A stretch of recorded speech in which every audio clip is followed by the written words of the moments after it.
Welcome back to another podcast episode of Stars Talking Cowboys. Starring Sean Fox, K Boogie, and Cowboys Nikki is in the building. You're gonna dig this. Let's go.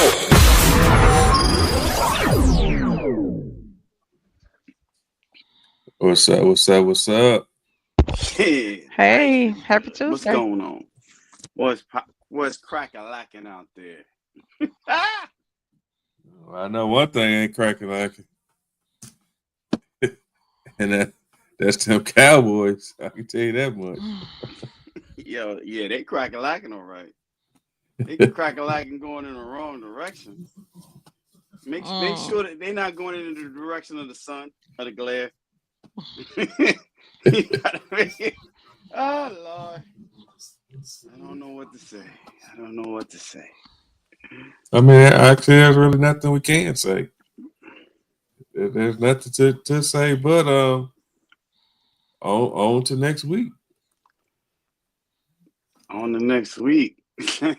Monday night's Yep. going to be very interesting. It's going to be very interesting. Monday night against the Texans, interstate rival. That's going to be something else.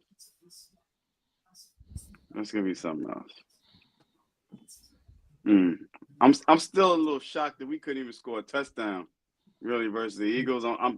We had so many opportunities in the first half. Turnovers. It wasn't that we couldn't score. Right.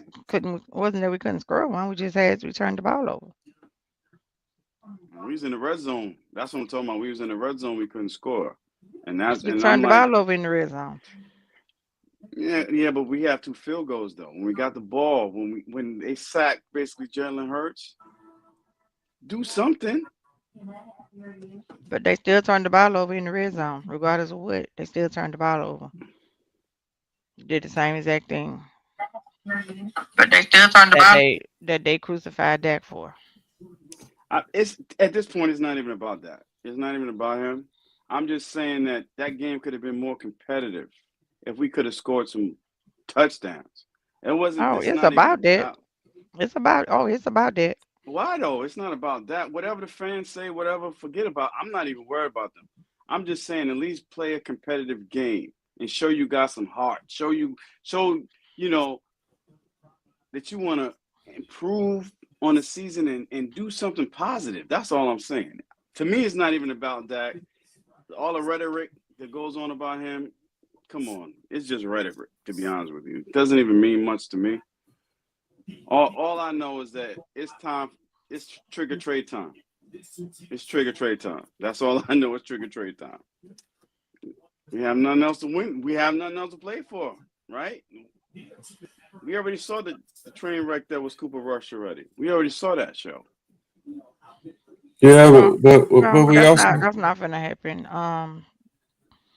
Basically, what they're saying is that, of course, Jerry gonna deflect and defend, and basically he said that they're not gonna pull the trigger on Cooper Rush just yet, just because that was his first time playing a game in a long time, and his first game, full game in a long time. So they want to see what he does moving forward. That's why they wouldn't get Will Grill as a backup consideration if they had to come to where they felt like they need to bench him. I still think if they had to come to it, they still would play Will Grill before they play Lance. They'd be a fool too. They'd be a fool. And this is what I mean. This whole season is just like we gonna play the Texans on Monday night. How many turnovers did the Detroit Lions have last night, even though they lost? Jared Goff threw 5 interceptions. 5. And that's Jared Goff. He had a bad game, but I'm just saying. You know what I'm saying? But you still want to play Cooper Rush though. At least with Trevor Trigger Trey, I call him. At least he's mobile. Cooper Rush is just back there as a sitting duck. I don't know. It is what it is. I don't know. I don't know what Big Mike is thinking. The more we lose, the higher our draft stock goes up. That's all I'm telling you. We pick number 11 right now in the draft. The more we lose, it's just gonna go up and up and up. I mean, hey, I guess that's what they want. I don't know. I Yeah, just but feel who's sorry to for the say that fans. is what but Big Mike thinking? At the end of the day, this is not even about what Mike McCarthy is thinking. It's about what Jerry said. It's about what Jerry wants, and he makes it clear and clear after each game. He is the first one they interview. So it lets you know that all the control is going through Jerry.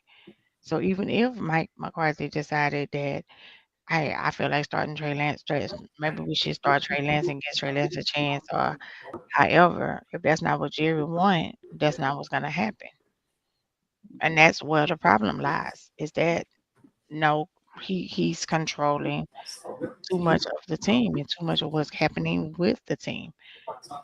And the coaches are not being able to do as they want, as they own free will. Yeah, but I That's the get all problem. that. I'm gonna tell you right now, I get all that. But Big Mike, basically, his contract wasn't extended. So you're gonna tell me, as a professional, right? You're not gonna extend my contract, and I'm gonna have to listen to you. Oh nah, I'm sorry. Mike should put his foot down. Like, listen, I'm gonna start Trey. I'm gonna start Trey. What you gonna do? Somebody has to stand up to Jimmy. I mean, not Jerry. Sooner or later, somebody's gonna have to stand up to him. What's gonna happen to Big Mike if he stands up to him? What's gonna happen to him? What's gonna happen to him? Yeah, but who gives the team a better chance to win, Russ or Lance? Right now, That's we don't know. Right now, we do not know. We saw that performance that Rush had. We do not know right now, to be honest with you. We don't know. It's incomplete. We don't know who's going to give the Cowboys a better opportunity to win. I can tell you right now, with Trey Lance, at least you have the RPO game. He's mobile. He can help out the running game a little bit more because he's mobile. I think the issue with Trey Lance is still reading defenses, and still, I mean, and I know that he hasn't played as much as we would want him to play because even with him being drafted with the Niners, he was injured. Maybe twice before they finally, that they traded him to us. So he never did just really get the full experience that I think that he needed. But also for me, Kyle Shanahan is great offensive developer with quarterbacks. And if they couldn't get it out of you, they'll pull it out of you. Something just ain't clicking, And we don't have the coaching staff. I say this all the time. We don't have a coaching staff that develops players. We just don't. We never had coaches that develop players. We don't develop our players properly. That's why when you see them leave and go somewhere else and they play and they playing good and they playing like, and you looking at them like, well, damn, they didn't do that with us. It wasn't because they couldn't do it. It's because we don't have the proper coaches that know how to develop players and get the best out of their players. But is that Because it's true, though? politics. Because it's Think about this, politics. though, Nikki. But is it true? I mean, Dak Prescott had one of the best years that he's ever had last year, him and CD Lamb. You know what I'm saying? So I don't know if basically that's even the point right now. The point is that basically we don't know who's the better quarterback right now for this system. Nobody knows unless you play him. If you play Trey a whole game, then we can find out. We've seen this train wreck already with Cooper Rush. I'm telling you. I told my friends, I said, the lights are too big for him against Philadelphia. It's not going to work. And he's at home. I said, it's not going to work because he's limited. They had to dumb down the playbook for him anyway. The last time he played, our defense back then was better. We had a better team and we had a better running game. But I'm saying we are 3-6 right now. What do we have to lose by playing actually Trey right now? What do we have to lose? We're not going anywhere right now. We're not going anywhere. We can't win at home. We haven't won a game at home yet. We need some type of spark. You can't keep doing the same thing over and over again and expect the same results. You have to do something And they different. mind Trey not ready. And it's just And it's just what it is. In their mind, Trey is not ready. In their mind, what they see and what they feel, it for them, but within the walls of the Cowboys room, they don't feel like he's ready. And again, I just said it's politics. Derry is going to play who he like. He's going to play who he think is best to play. It's not McCarthy that's making most of these decisions. It's not. If you, as you can tell, Mike McCarthy hesitated on benching Cooper Rush Sunday. He hesitated on it. He brought him in for 2 plays and then he took him back out. That tells you that I ain't got the okay to do this yet. He crazy. I would have done it. 46 yards yeah, passing, I would have done it. I'm sorry. but think about this though too. Think We you about it. we, but think about this also. You said that we dumbed down the offense for Rush. Our offense has been dumbed down. You know, we the same passes that Cooper Rush was throwing was the same passes that Dak was throwing. Those little short because to we're using those short passes to make up for the lack of the running game that we have. That's Mike McCarthy's offense. We said this 4 or 5 years ago when Mark, what 3, 4 years ago when Mike McCarthy first came in, that his short passing game, he used his short passing game in place of a run game. The only difference now is that we don't have a run game. We have zero run game, so everybody's playing on short routes. So, and just in my opinion, uh, Trey Lance gets in the game. He's not going to throw it deep. We're still going to have short passes. Teams are going to load eight in the box against us, and play cover three or man because they're going to man up on one side, double CD because we can't get it because our wide receivers can't get any separation. So that's my opinion on the Trey Lance thing. Yeah, he can run, but I just don't see the benefit of it.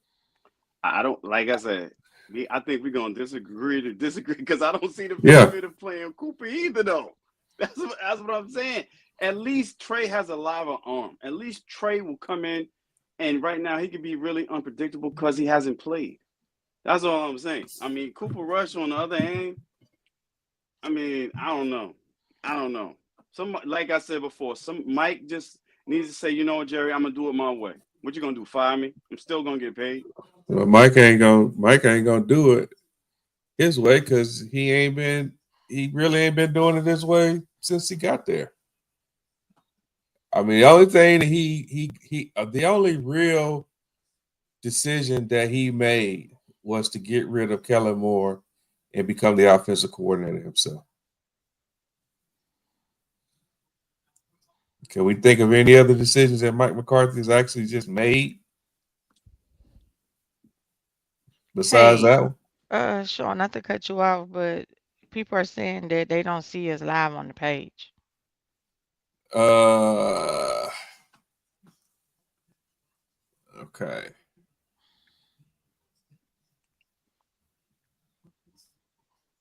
All right. Tell them to go to my page if they can. Something going on with my laptop.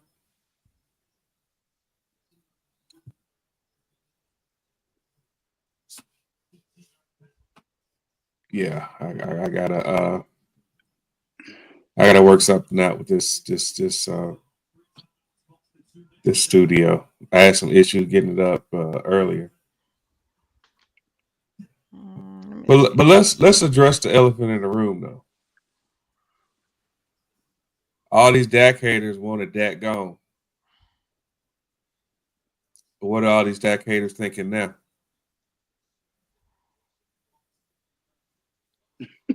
Um, On the, they trying to justify.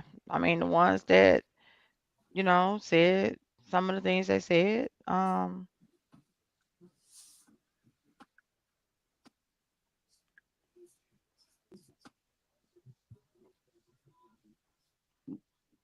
What just happened? Oh, go ahead. Okay.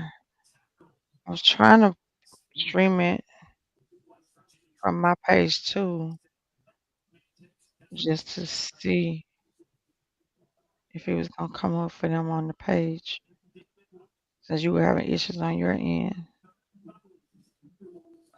Um, but yeah, they're having the same. They don't know what they it's nothing. Only thing they're trying to do now is justify the situation. And I've seen a lot of comments saying that um it doesn't it still doesn't matter um because even if Dak did get hurt, he should have left us in a better spot than where we was.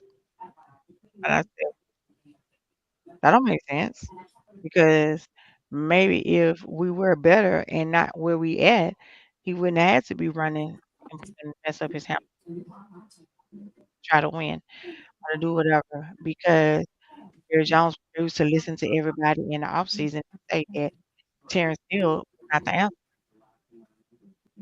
Terrence Steele wasn't good. Uh,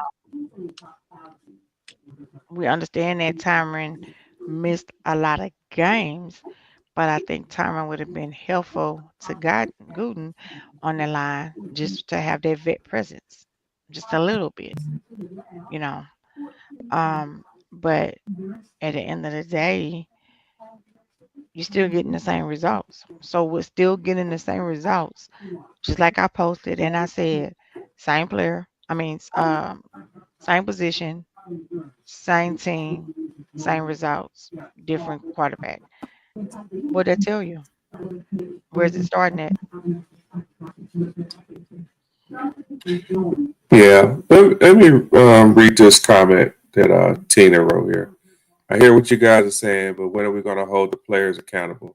I always hold them Is it accountable. is it not true that every game day players not only perform for their current team, but also audition for other teams because at any given moment they could be cut, traded, or etc.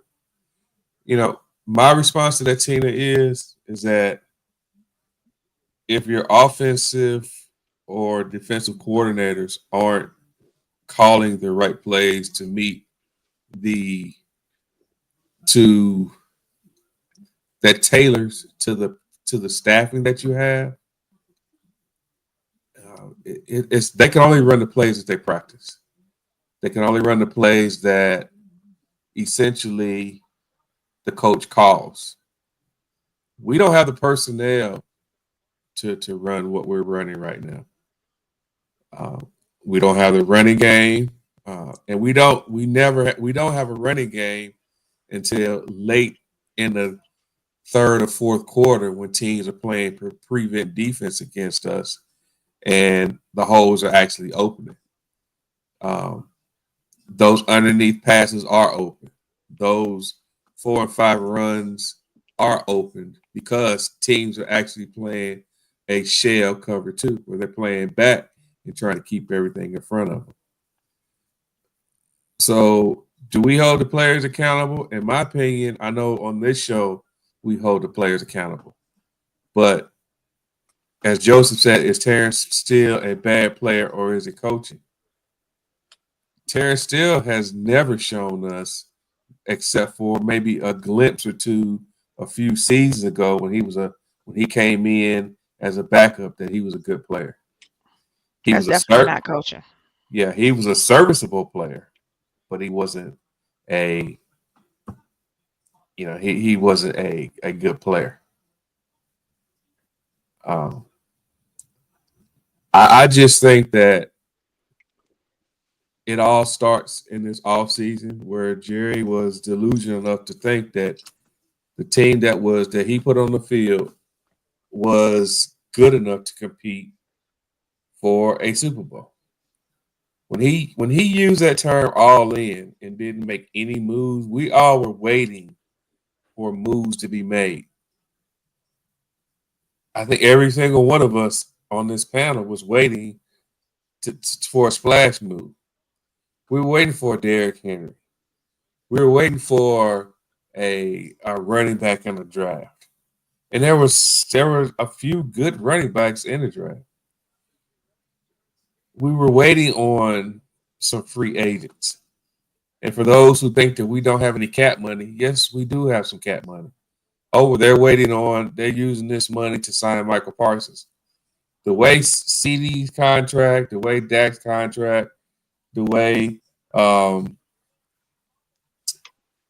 Diggs' contract is set up, they can restructure all three of those contracts, and we can come up with how much, Nikki, was it? We talked about it, 60, 70, $80 million.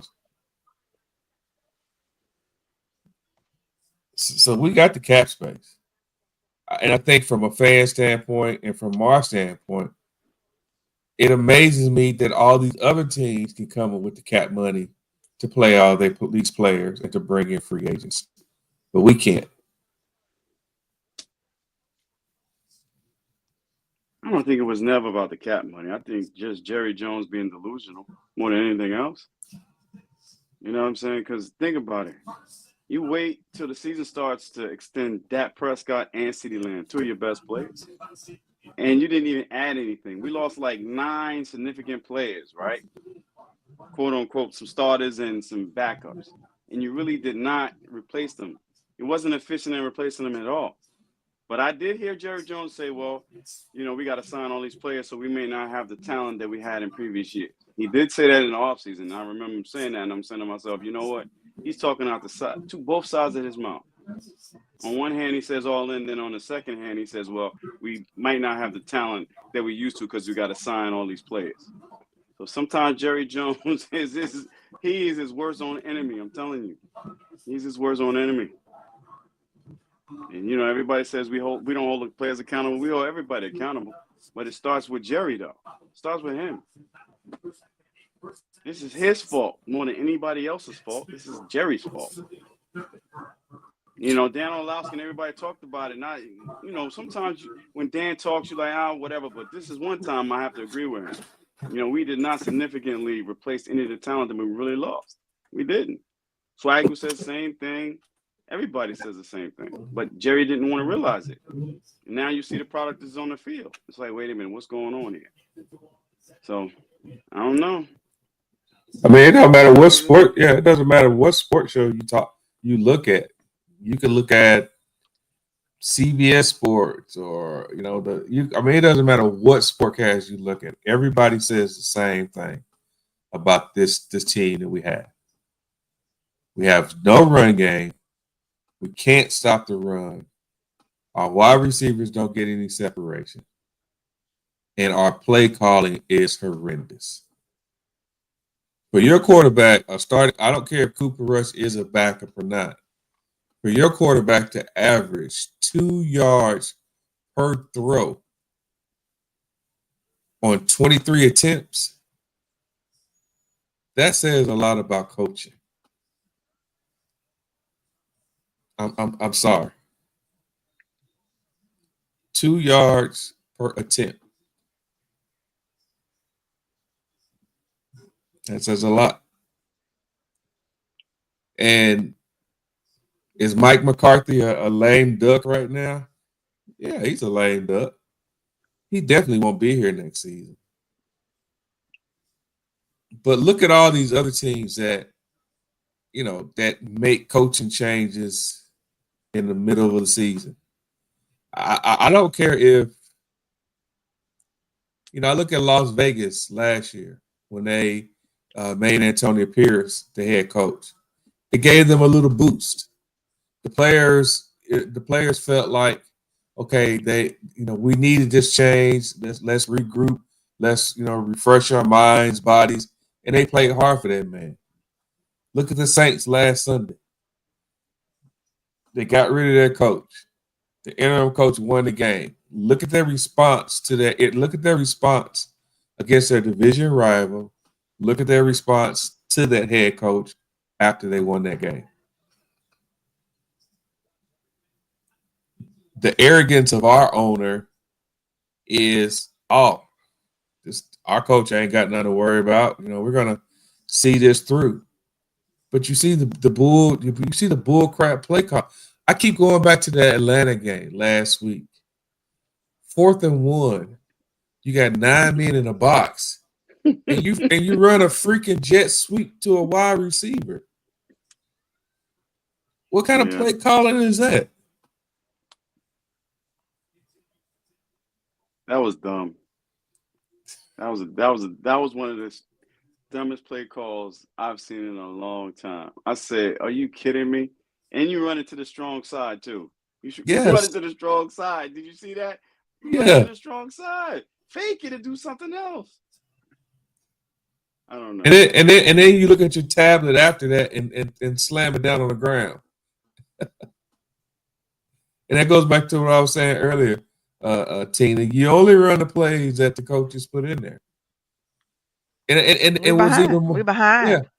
yeah. And what's even more dumber about that play last week against Atlanta was they called a timeout to come up with that play. That was even dumber. Hmm. Like I said before, I guess Kellen Moore wasn't so bad after all, huh? I guess he wasn't because this is crazy. This is crazy. Well, This is it's crazy. I think with the Kellen Moore situation, I never thought I Kellen Moore had his faults, and to be honest, even with Philly, Kellen Moore still have his faults. Um, and with the way our defense actually was playing on Sunday, we really could have smoked Philly if we would have just did what we were supposed to do when we got in the red zone. Because Kellen Moore didn't really start his plays didn't really start edging us and eating us up until we started turning the ball over. When we started turning the ball over. And that's when I started seeing where, he was able to kind of start edging us because our defense was on the field. Was on the field too long. Defense was getting tired. It was one down because it was three and out, three and out, three and out, turnover, turnover, turnover.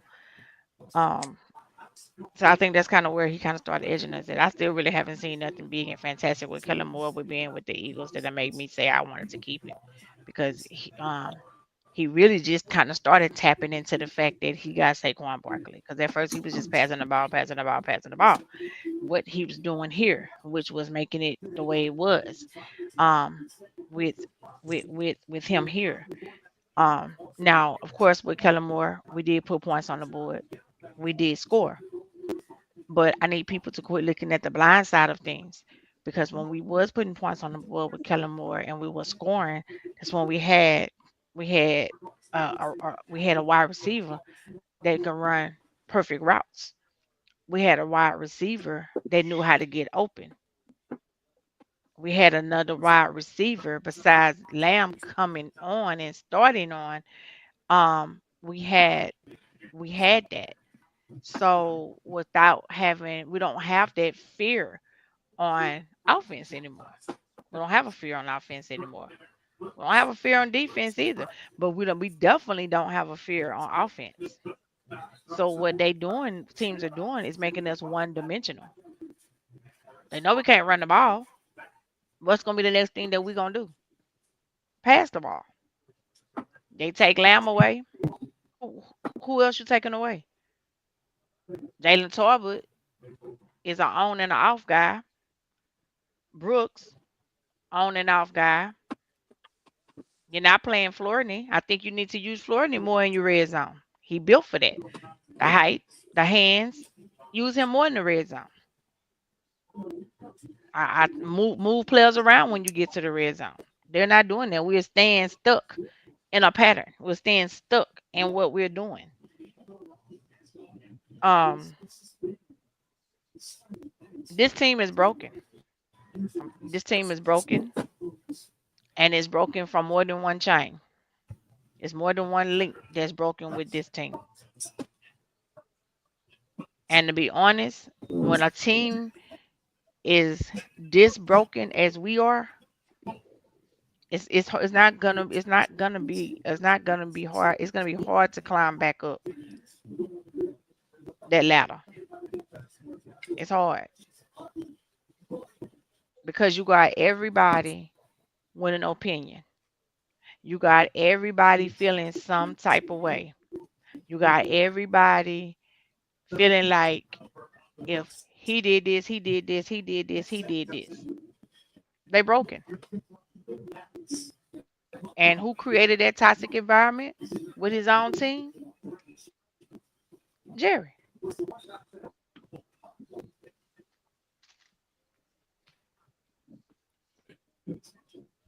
So do you think Jerry's gonna hire Deion Sanders? No, A not at all. resounding no. Deion is not going to leave in college anyway. He said it today on Speak that he wasn't going to leave. I don't know why everybody keeps bringing that up. To be honest with you, he's been saying that for the Yeah. last 10 years that he's not going to coach NFL. He doesn't like the baby that's going on in the NFL. He's not going to do it. He wants to actually teach boys how to become young men. So that's On the why flip, he's never come back. yeah. On the flip side of that, I Deion said he wasn't gonna leave Jackson State either. So Yeah, I get that too. I get that too. You know, he did leave, but I'm just saying that he's not coming to the pros. He said he won't do it. I don't blame him. I mean, you know, he has something real good right now in Colorado. Why leave that? Because his sons are graduating. Think about it. The Cowboys can't draft a quarterback because we got Dak Prescott. You cut Dak Prescott, your dead cap money is over $100 million next year. That's not business. Well, I think That's business. you might have a team like the Raiders or somebody like that that might that would eat up that cap space. You might. I'm just saying. I don't think Dak is going nowhere, but because he still has a no trade clause. But in my opinion, I think we've been saying this for a couple of seasons now. Hell, if I was Dak, I'd go someplace else. Our fan base does not appreciate our quarterback. Listen, but that's been going on since the whole Romo thing too. That's been going on since the Romo thing, unfortunately. Anyway, if we are picking in the top 6, top 7, I'm praying that Travis Hunter will fall down. I don't know if he will or not, but I'm praying for Travis Hunter, to be honest with you. Travis Hunter's going in the top 3. Yeah, he's going in the top 5. If we do liable to keep losing and tanking, he's the only player right now that I would draft that could give us a little spark next year. Because now players are playing for next year. They're playing to see if they're going to be on this team next year. Some of the young cats, some of the pending free agents that we have, if you think about it. You know what? This is one of those situations where I'd blow up the team. I'd have zero expectations for next year, and worry about the year after next. We got too many holes to try to fill through the draft. You'd have to have an A draft and attract some of your best free agents to come to Dallas to solve the issues that we have with this team. And our team right now is not a team that people want to come to. The rumor right now is everybody wants to go to Washington. Players are wanting how long that lasts. Yeah. They want to play. They want to play in Washington. There's some. They want to play in Kansas City.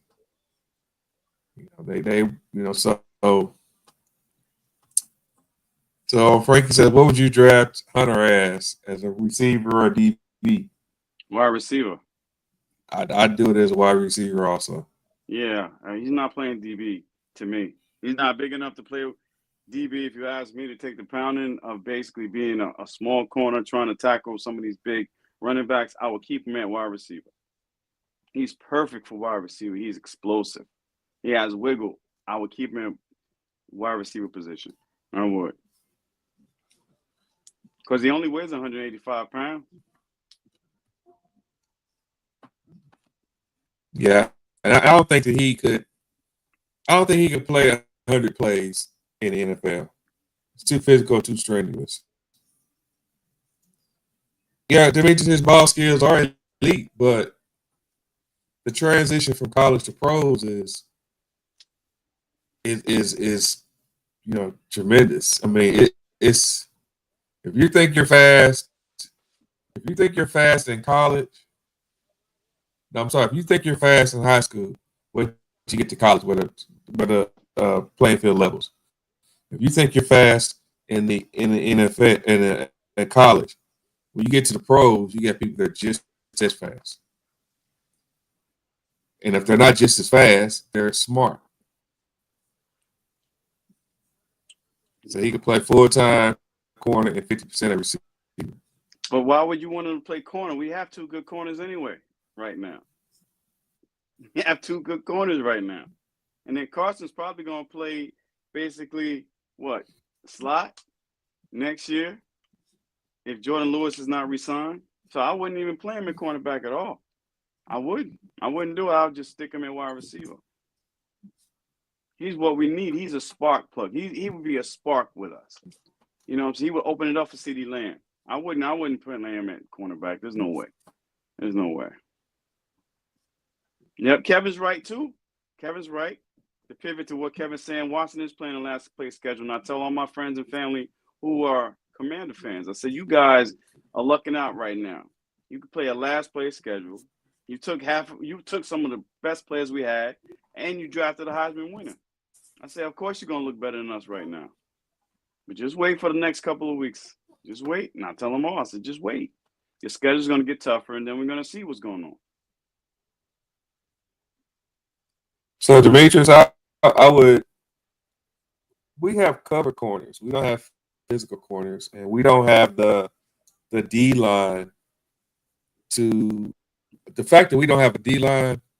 If you're not having a D line, it exposes the whole rest of your defense.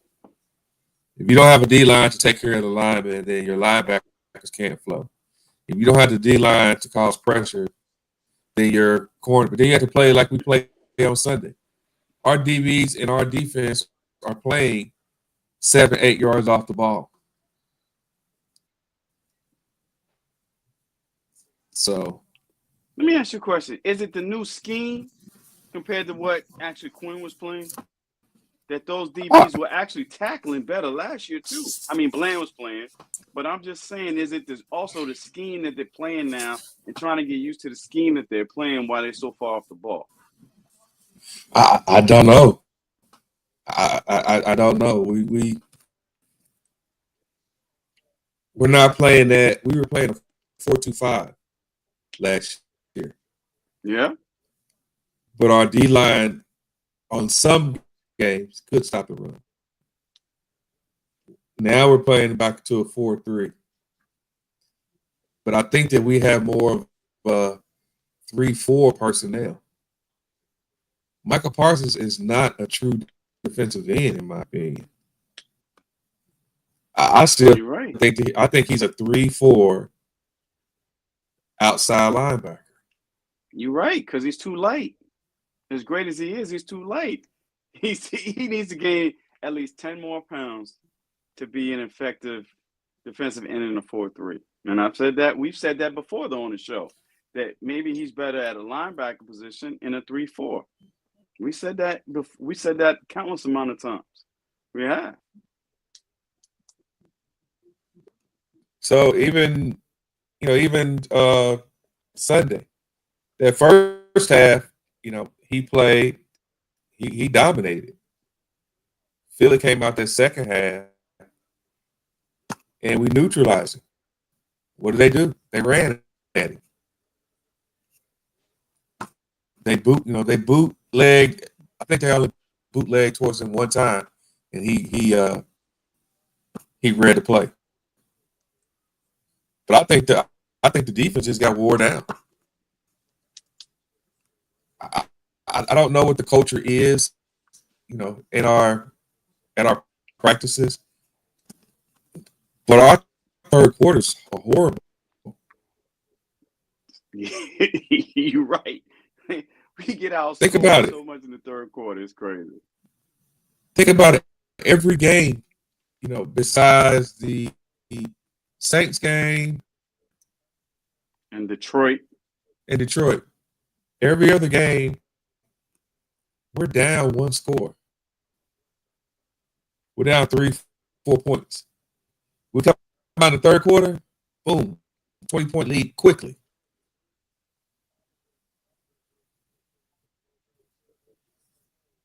I don't know. I don't know. That's what I'm saying. I'm speechless. I don't understand what's going on in the third quarter. It's like everybody else is making the adjustments, and we just stay in status quo. We're not doing anything. It's just crazy to me.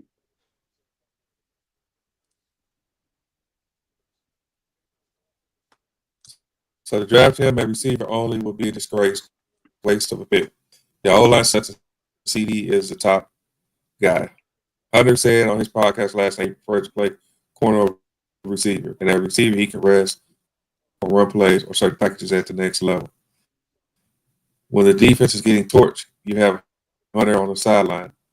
They will put him in a corner, period.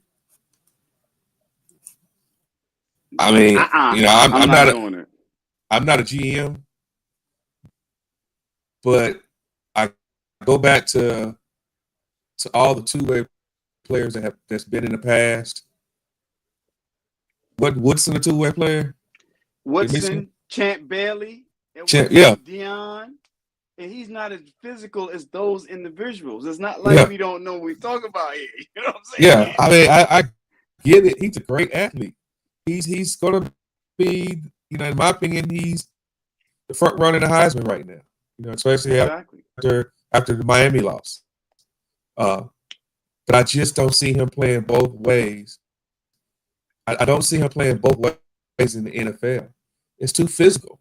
The players are too fast. I can't see him playing both ways in the NFL. I can't see this young man playing 100 plays in the NFL. Yeah, I've seen him in some games get injured because he's out there too much. I've seen that. I watched him play. So I'm saying to myself, listen, if I'm a GM, I say, listen, Hunter, you have great ability, but I'm going to stick you with a wide receiver right now. I mean, or corner, anyway. Whichever one. Whichever one. He might be a great slot receiver. He might be a great corner. He might be. I just can't see him playing both ways. I don't know. I've seen Charles Woodson, Champ Bailey, and Dion play, and they're physically bigger than him. You know what I'm saying? So they can take a pounding. I don't see Travis Hunter doing that in the NFL. I really don't. I don't. I've seen him get injured too, playing both ways. So this is why I'm saying I would just stick him to one position and one position only. And I don't think it would be a waste. If we draft him anyway, we have Bland. We have an all-pro cornerback who's been out with a foot injury. I think people forget that too. We would have him and Diggs. So why would we want to play Travis Hunter at cornerback? Why would we do that? Or think about this. Can you see him chasing Jefferson around, Lamar Chase, the Cheetah, all these quick receivers? Can you see him playing against those and then turning right back around and going back on offense? I just can't see that. It's going to be tough. It's going to be really – I know he's in phenomenal shape, but it's going to be tough. Yeah, it is going to be tough. I'm not saying maybe – I'm not saying I'm not saying that, he couldn't do something on offense. We've seen some players that, that has packages from offense to defense. Yeah, you got linemen that are catching touchdowns and stuff now and running the ball. So I don't see him not being able to do it, but I don't think it would be on a regular basis. I can see him returning kickoffs and punts and things like that, and playing offense or defense. But I just can't see him playing, both sides of the ball like that. And definitely not starting on both sides. Not at all. All right. So let's also talk about another elephant in the room. Michael Parsons' comments about Mike McCarthy. Is it time for him to just shut up and play? Or is what he said was true, but he didn't mean it the way that it came out? What do you think? No, I think he needs to hire a public relations expert. To be honest with you, because the message, it was a good message, but it was conveyed incorrectly. You know what I'm saying? You should never put anything in a message to seem like you're bashing someone else to make a point. You know what I'm saying? And he said some things about Mike McCarthy to make a point about Zach Martin. And I get it. We all get it. But it's just the fact that the way the message was conveyed. You know what I'm saying? That's my thing with Michael.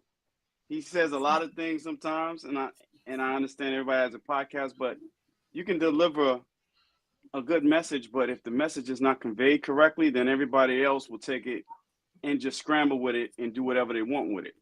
And that's my thing about this whole thing when he was talking about Zach Martin. Of course, everybody wants Zach Martin to basically, feel what it's like to go to a Super Bowl or whatever.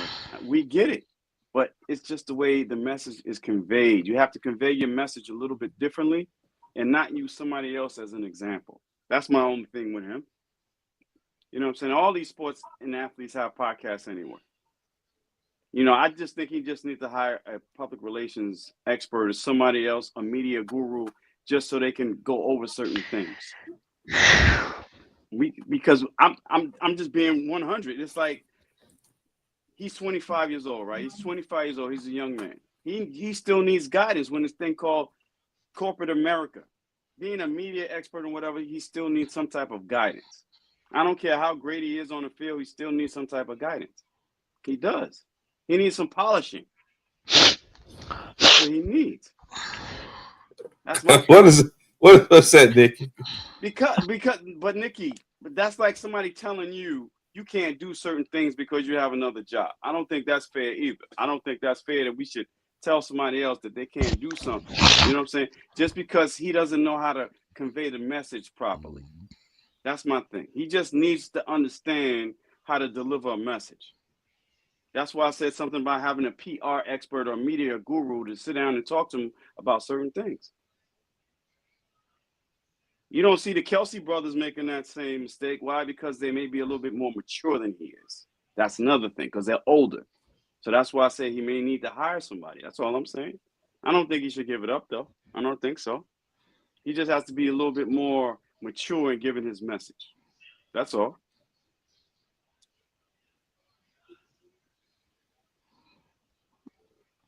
Nikki, your rebuttal?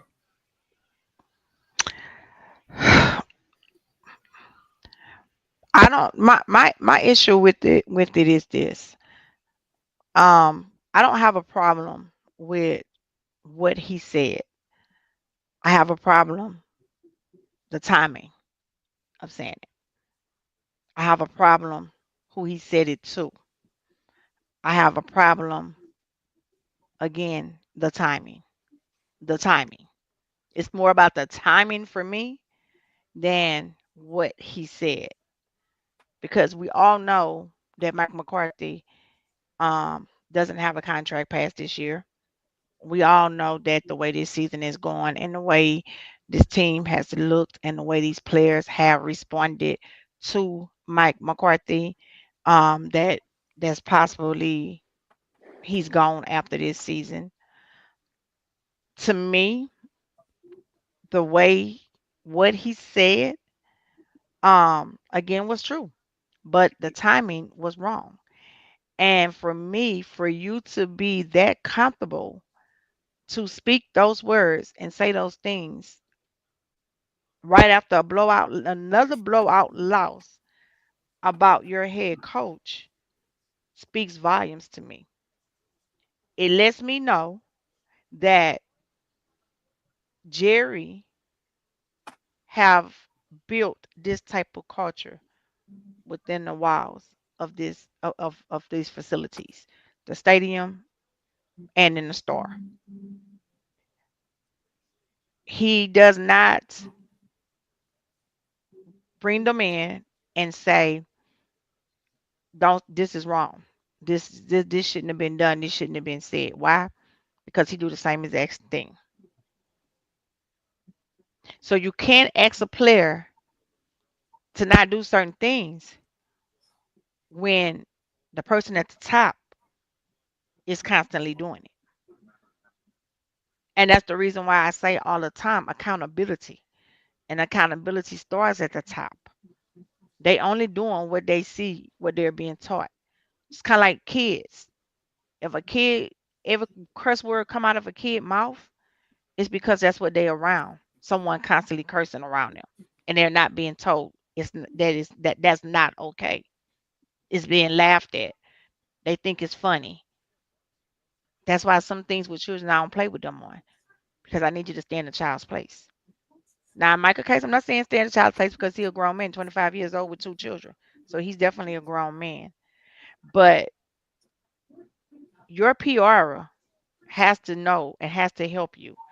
And you have to know and you should know that certain things, no matter what you say, as playing for the Dallas Cowboys, is going to be blowed up more than what the next person may have said. DJ Moore said he didn't want to play with Keller Williams. Did we hear about it? Did we hear about it as much as we're hearing about this situation? What Michael said to the media? Debo slapped his teammate on the sideline. Have it been talked about as much as just been talked about with Michael, with Michael saying what he said about Mike McCarthy? And you can't. The thing for me is with some of these players, I'm not going to even just say Michael. It's not even. It's because it's not even just Michael. You say things, then when shit hit the fan, you want to come back and you want to say that's not what you meant. That's not what you said. I'm a firm person, and you said exactly what you meant because you wouldn't have never said it to begin with. Sometimes we have to think before we speak. Sometimes we have to realize the setting. Same thing we say in these groups that we in and on the back end. You got to read the room. And you've been in the league long enough to know. You've been playing for the Dallas Cowboys long enough to know anything you say is going to be taken and blown completely up and out of proportion. Rather, that's what you meant or you didn't mean. The point is that you said it. And the timing of that being said was not right. Y'all just got blowed out by a division rivalry. Your head coach already looking like he lost. He don't have no answers. Your head coach already looking sad because he don't know what else to do. Y'all not playing for him. He seems obviously he has lost y'all respect. He have lost the locker room. And you decide to go speak to the media and that's what you decide to say. Now I'm not saying don't speak how you feel because you don't ever want nobody to feel like, oh, I can't say this, I can't say that, I gotta be a robot. No, that's not it at all. What the I say that to my boss, it probably ain't gonna get as much backlash because I'm not playing for the Dallas Cowboys and I'm not making the money they making. So I'm probably not gonna get as much backlash. You ain't gonna hear it all over the media that Tamara went cussed her boss out. I might tell y'all in the chat I did it, but you're not gonna hear about it. Every day since Sunday, this has been the leading topic on the sports shows.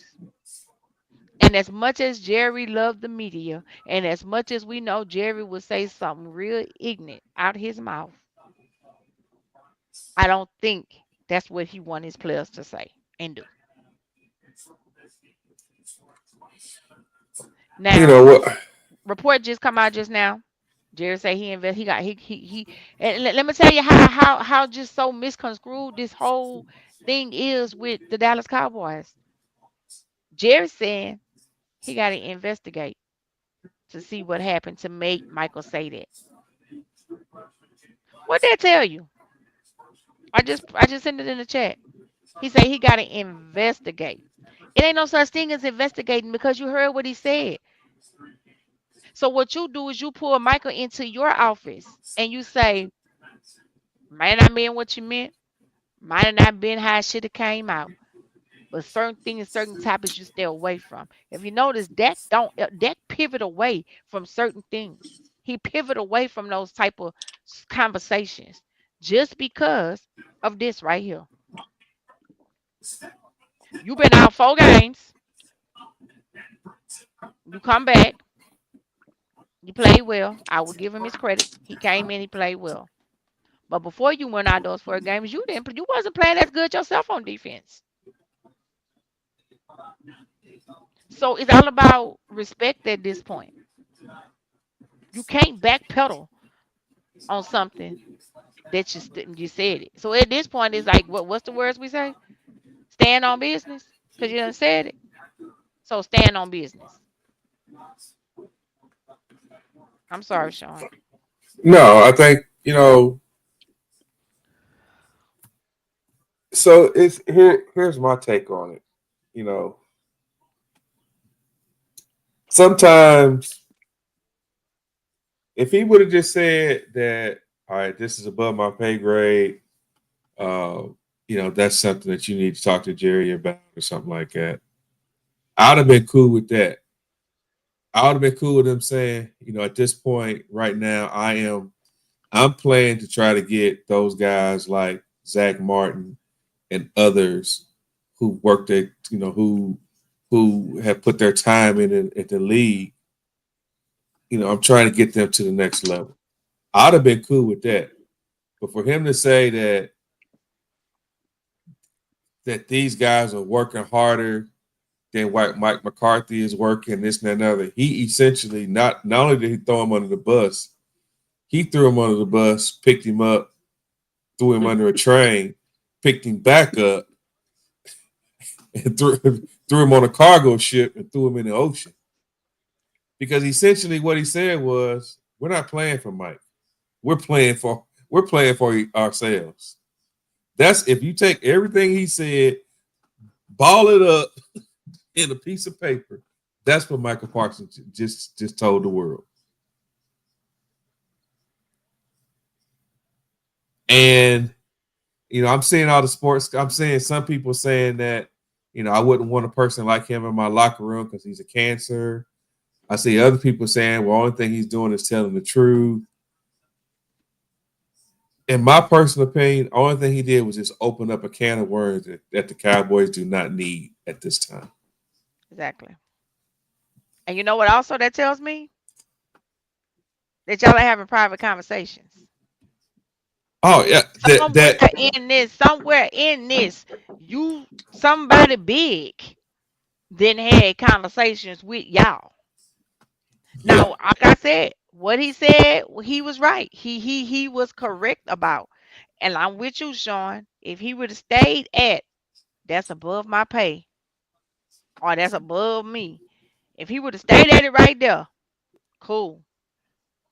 But when he went all the way to the dab end, you can't come back today and try to get on the train and pull the train back because you didn't say it. You said exactly what you meant. And for you to say, let's go to one more part of what he said. Basically, what you were saying is that this man put his time in and he ain't won nothing, and we ain't won nothing since you been here. We ain't won nothing with you.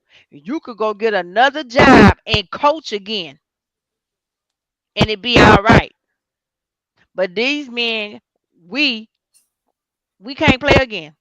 We can't go back and play again because of age, time, injuries. It's easy for you to go get another job because you got friends in this. So you could just go get you another job, get you a clip blower, and stand on the sideline of somebody else's team and run their team. But these men can't do that because once their time is up, their time is up. That's basically what you said. And again, I don't think he meant. I don't really think I don't think Parsons meant because he kind of remind me a little bit of myself. I'm such an honest person sometimes, and I say things sometimes that I probably shouldn't say, but it come out. And I don't think he meant to throw or say or throw Mike McCarthy under the bus like that. I don't think that's what he meant to do. But again, you got to know when to pivot from these media people, and you got to know when to not say certain things. That only told me that it's conversations that's being had. It also tells us that, like you said earlier, in a nutshell, I got issues. I bypass the coach and I go straight to Jerry. There's no chain of command. Um, and I, Sean says, my twin says, why do we have to limit what players can say? It's not so much as limiting what players can say, but it's more of, does this team need Yeah, that division? we don't need it right now. Yeah. Does this team need the team needs more solidarity than they do anything else? Because now the question is, and not only on the media, on all the shows, but every time I open up my laptop and I see news about the Cowboys, the only thing that comes up is Michael Parsons, is Mike McCarthy, should he be fired today, or this and another. Yeah, we all know we all know that McCarthy should have been gone He shouldn't have came after back. last year. Yeah, he should have never came back. After that playoff, after the two playoff, okay, I'll give him the first playoff against San Francisco. I'll give him that one. The second one, the second playoff when he didn't challenge that call, that catch or no catch that he didn't challenge. We talked horribly. We talked about his horrible time management, and hell, ESPN talked about it.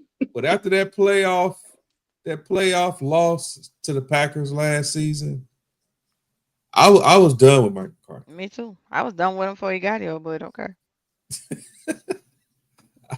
I was done. Yeah. That's Jerry's fault. Jerry should have actually maybe fired him and replaced him with Dan Quinn anyway. And we probably wouldn't be going through what we're going through right now as a team. That's the thing. I mean, think about it. Maybe the players are looking at Mike McCarthy too and saying, hey, look at what happened with Green Bay. There's no leadership. There's nobody just holding the players accountable. The players see that. When you don't hold, like children, if you don't hold your child accountable, they're going to run into whatever they want to do. Mm-hmm. And so Mike McCarthy is basically not holding these players accountable the way he should, so everybody can run amok. And once you have somebody running amok, you're going to keep running amok. That's right.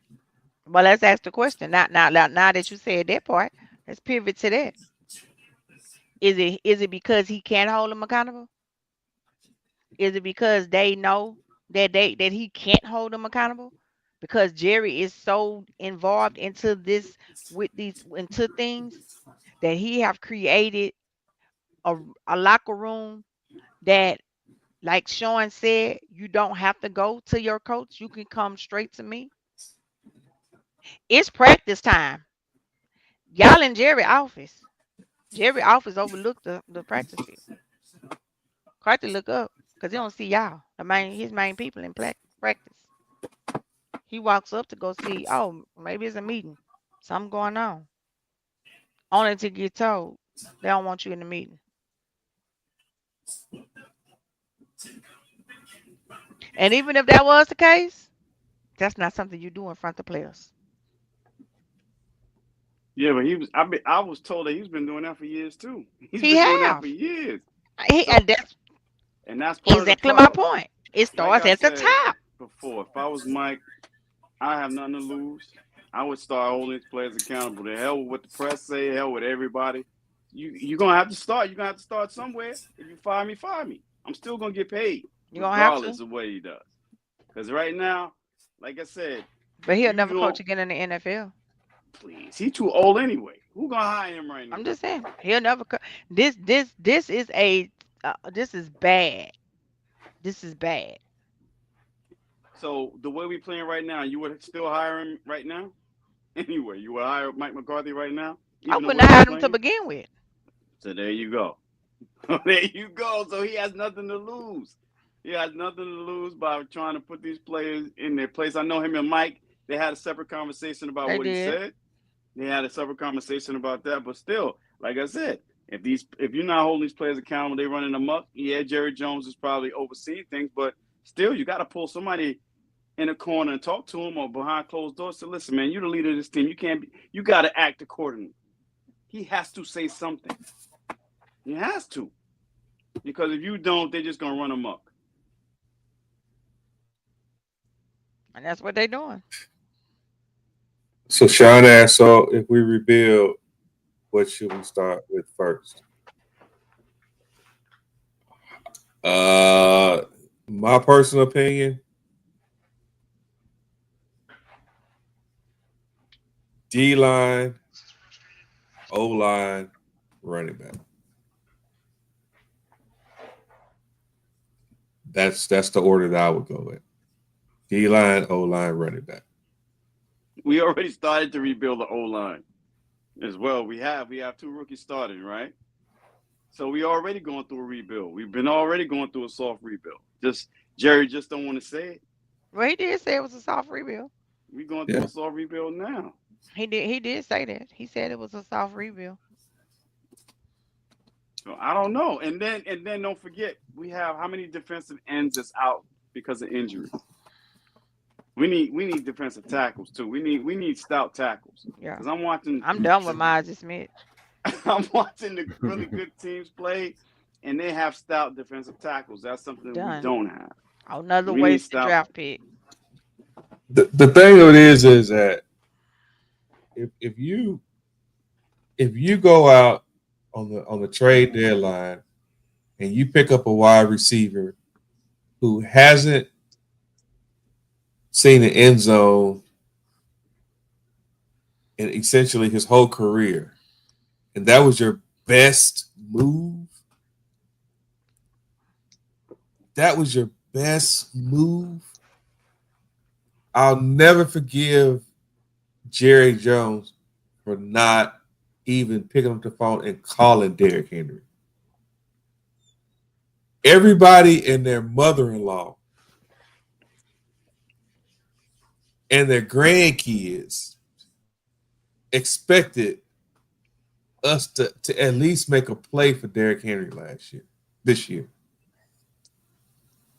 Derrick Henry came to Dallas. Derrick Henry money.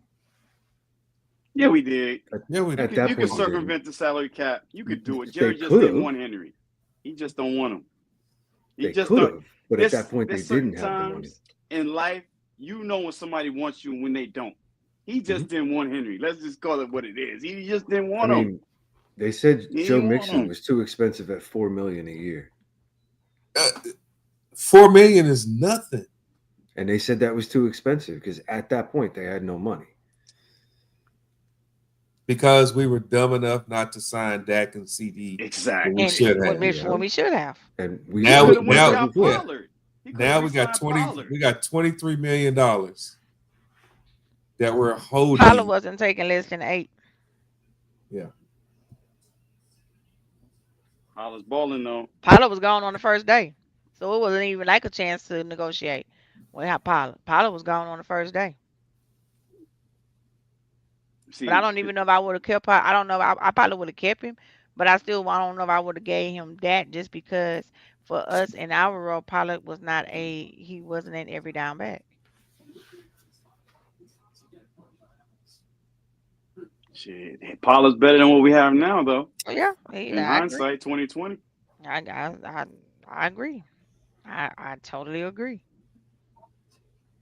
And those are games that Jerry Jones plays, unfortunately. And like I said before, we on the front line, so we take it all. Like, I can be emotionally unattached to the Cowboys, but because my family and friends will come at me, then I got to take all the abuse, not Jerry Jones. You see what I'm saying? That's crazy. The fans have to take more abuse than Jerry Jones does, to be honest with you, because we are avid Cowboy fans. So anytime something happens, they come at us first. They don't go with Jerry. Jerry's like up in the stratosphere somewhere because you can't reach and touch him like you can us. The only time that people touch Jerry is after the games or if he makes himself available. Other than that, we accessible. We accessible to everybody. phones, text, whatever. We're accessible. So we're on the front line, to be honest with you. We're the ones that's protecting the Cowboys. Think about it. Jeff, what you do in the chat? You see something funny, who you send it to us, right? You can't send it to Jerry, right? Because we're accessible. Yep. We're on the front line. You know what I'm saying? So, hey, I don't know. I just don't know. Just don't know. It's a sad state of affairs right now. How you go from 12-5, 3 years in a row to this? Not having the proper personnel. Not having the right personnel in place. Making a lot of poor choices. Making poor choices. Thinking you can put a Band-Aid on everything. And everything you cannot put a Band-Aid on. And if I just put one word on it, it's arrogance. We have an arrogant organization. Mm-hmm. And ain't one nothing to be arrogant about. Exactly. We have arrogant fans. We have an arrogant owner. We have an arrogant son of an owner. It's just arrogance. We the Dallas Cowboys. We worth more than any other pro franchise here in the United States. And what the hell has they got? What the hell has it gotten us? No, I think it's worldwide, right? I think it's stupid. Is it just national or was it worldwide? I thought it was worldwide. No, Well, worldwide. Here in the States. It's worldwide except, I think, soccer. I think Milan, one of those teams. But I'm just saying that here in the States, you know how much you're worth. Even though we do have 5 championships. We have 5 Lombardis. We just haven't won in a while. You know, you say the Cowboys on media, social media, on television, and it moves the needle. So they know what's going on. Well, they finna get taken out of some of their little prime time spots. They finna be flexed right up out them spots. And they can give one back to us since they took it away from us. They gonna move. They finna flex. We gonna be flexed. Watch. We've already had 2 games Cincinnati flexed. Bengals, right? We already had Sunday 2 night? games flexed. What the hell? Y'all had 2 games flexed to what? Prime time? No, out of prime time. Oh. Yeah. We had a 425 against the Bengals that was shifted to 1, and then we had a Sunday night game against the Jags that they moved out, and that's when we were retiring or putting Shady in the Hall of Fame. Well, nobody so wants to do that at halftime. Yeah, they do. Come on now. Nobody wants to see Shady McCoy going to they flexed us and the Jaguars for the Vikings and the Colts, who don't have a quarterback. But the record was decent, but the Jags record wasn't, so they moved us out. But that's 2 games now. We've been flexed already this year before week 10. Yeah, that's crazy. But y'all Philly though, we the Cowboys, so that's why. Hey, I hear a lot of people say, "Hey, I don't care. Like, I don't want to see the primetime games." Whatever. But if they're gonna flex you guys out, might as well flex us in. It depends though, because the Cowboys is ratings. Either you love us or you hate us. Yeah. So ratings are gonna be through the roof. That's why, if we don't get flexed, that's the reason why. Mm-hmm. Yeah, I don't see that at all. They'll never pull us from the Thanksgiving game. Yeah. Who lying to you? Yo, what is? Yeah, they're never gonna do that. Yeah, that's not gonna happen. Ever. Not the Thanksgiving game. Like, they might do any other game, but it won't be the Thanksgiving. We was 1-15 before when we played on Thanksgiving. Right before, and after that, right before Bill Parsons. Yeah, I haven't seen that report anywhere. They said I haven't seen that report anywhere. I mean, they said that we could be flexed out of some games that we have. It's primetime games. We could be flexed out of them, but Thanksgiving is one that won't ever be done. Because who is it? Is Dallas? Detroit. Is it always Detroit? Yeah, Detroit is always the first game. Dallas, Detroit, not Chicago, but I feel like it's one of those. The Bears are playing. Washington has been in and out.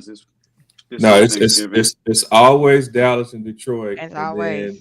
Then they flex. They added they flexed. They added a night game. So Detroit Usually, always have it's 12. yeah.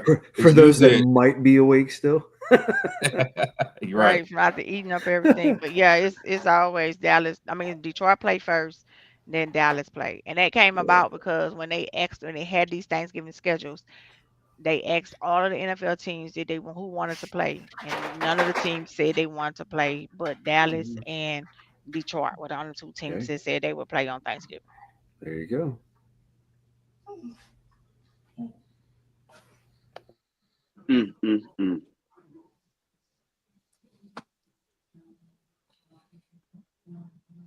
Lord have So, mercy.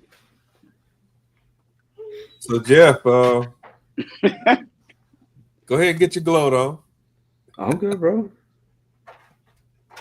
I'm good. Yeah, go ahead, get your go on. I mean, I There's a told you lot of you. we won. Yeah, I picked y'all to win. It's the Turnovers. first Everybody time. picked y'all to win. Turnovers were Yeah. brutal. Yeah, this is the first time in my whole life that I actually circled Eagles, Philadelphia on all of my bet sheets that y'all were going to beat us. Even if I feel like that y'all had a better team, I had never picked Philly over Dallas until this year. And I still lost my $50, but it's all right. Hey, we appreciate the effort that you gave to us. No, I think talking about that game on Sunday, I think we gave y'all a little run for your money in the first half. Yeah, I think so. There was a lot that Jalen was running around a lot, looking kind of. I don't even know how to put it, but he wasn't real sure what he was doing because the D line was getting home, and that was concerning. But it looked like it got better towards the end of the game. Looked like they said, okay, we're going to stop dropping back and we're just going to start running at you, which has been something we've said over and over on this show that Dallas has struggled with is getting run at. So, like I said, the turnovers definitely didn't help you guys at all. Turnovers couldn't score in the red zone. Honestly, it reminded me of last year's game in Dallas because there were probably 2 or 3 punch outs last year that y'all got. And I was like, oh my God, like all they doing is punching the ball out, like ball security. Where is this? And it was just like exact opposites this year, which was wild to see. But again, I'm happy about it, obviously. 7-2. Number 2 seed in the NFC, leading the division. Got a big divisional game this week. Thursday night. Yeah, man. We're going to really see what RG4's got going for him.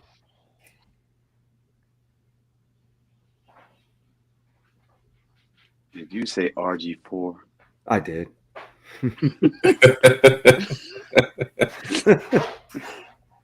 I did. It went over my head for a minute. Yeah, man. Oh Lord. Yeah. No, he's doing well. Game, he's doing well. I think the big test is going to be how does our offense do against their defense and vice versa. That Dan Quinn defense. Want to see how it works. I'm not overly concerned about Kingsbury's offense, but they do always play us tight. Or at least they have the last few years. They've played us tight at least once. So let this be the once. The Redskins can also rush the passer too. Yeah, they Armstrong can. is doing his thing. They can for sure, Ooh-wee. That's wild because they got rid of Sweat and what was his name? The other one with the dreads. The first round pick. Yeah, he plays for New Orleans now. I know exactly. Oh, Chase Young. Chase Young, yeah. When they were in, man, they were They were so good, and now they're gone, and it seems like they just picked up right where they left off. So good on them for that. But we might have Jordan Mailata back this week. That changes things. Shore up our offensive line, and things get a little better.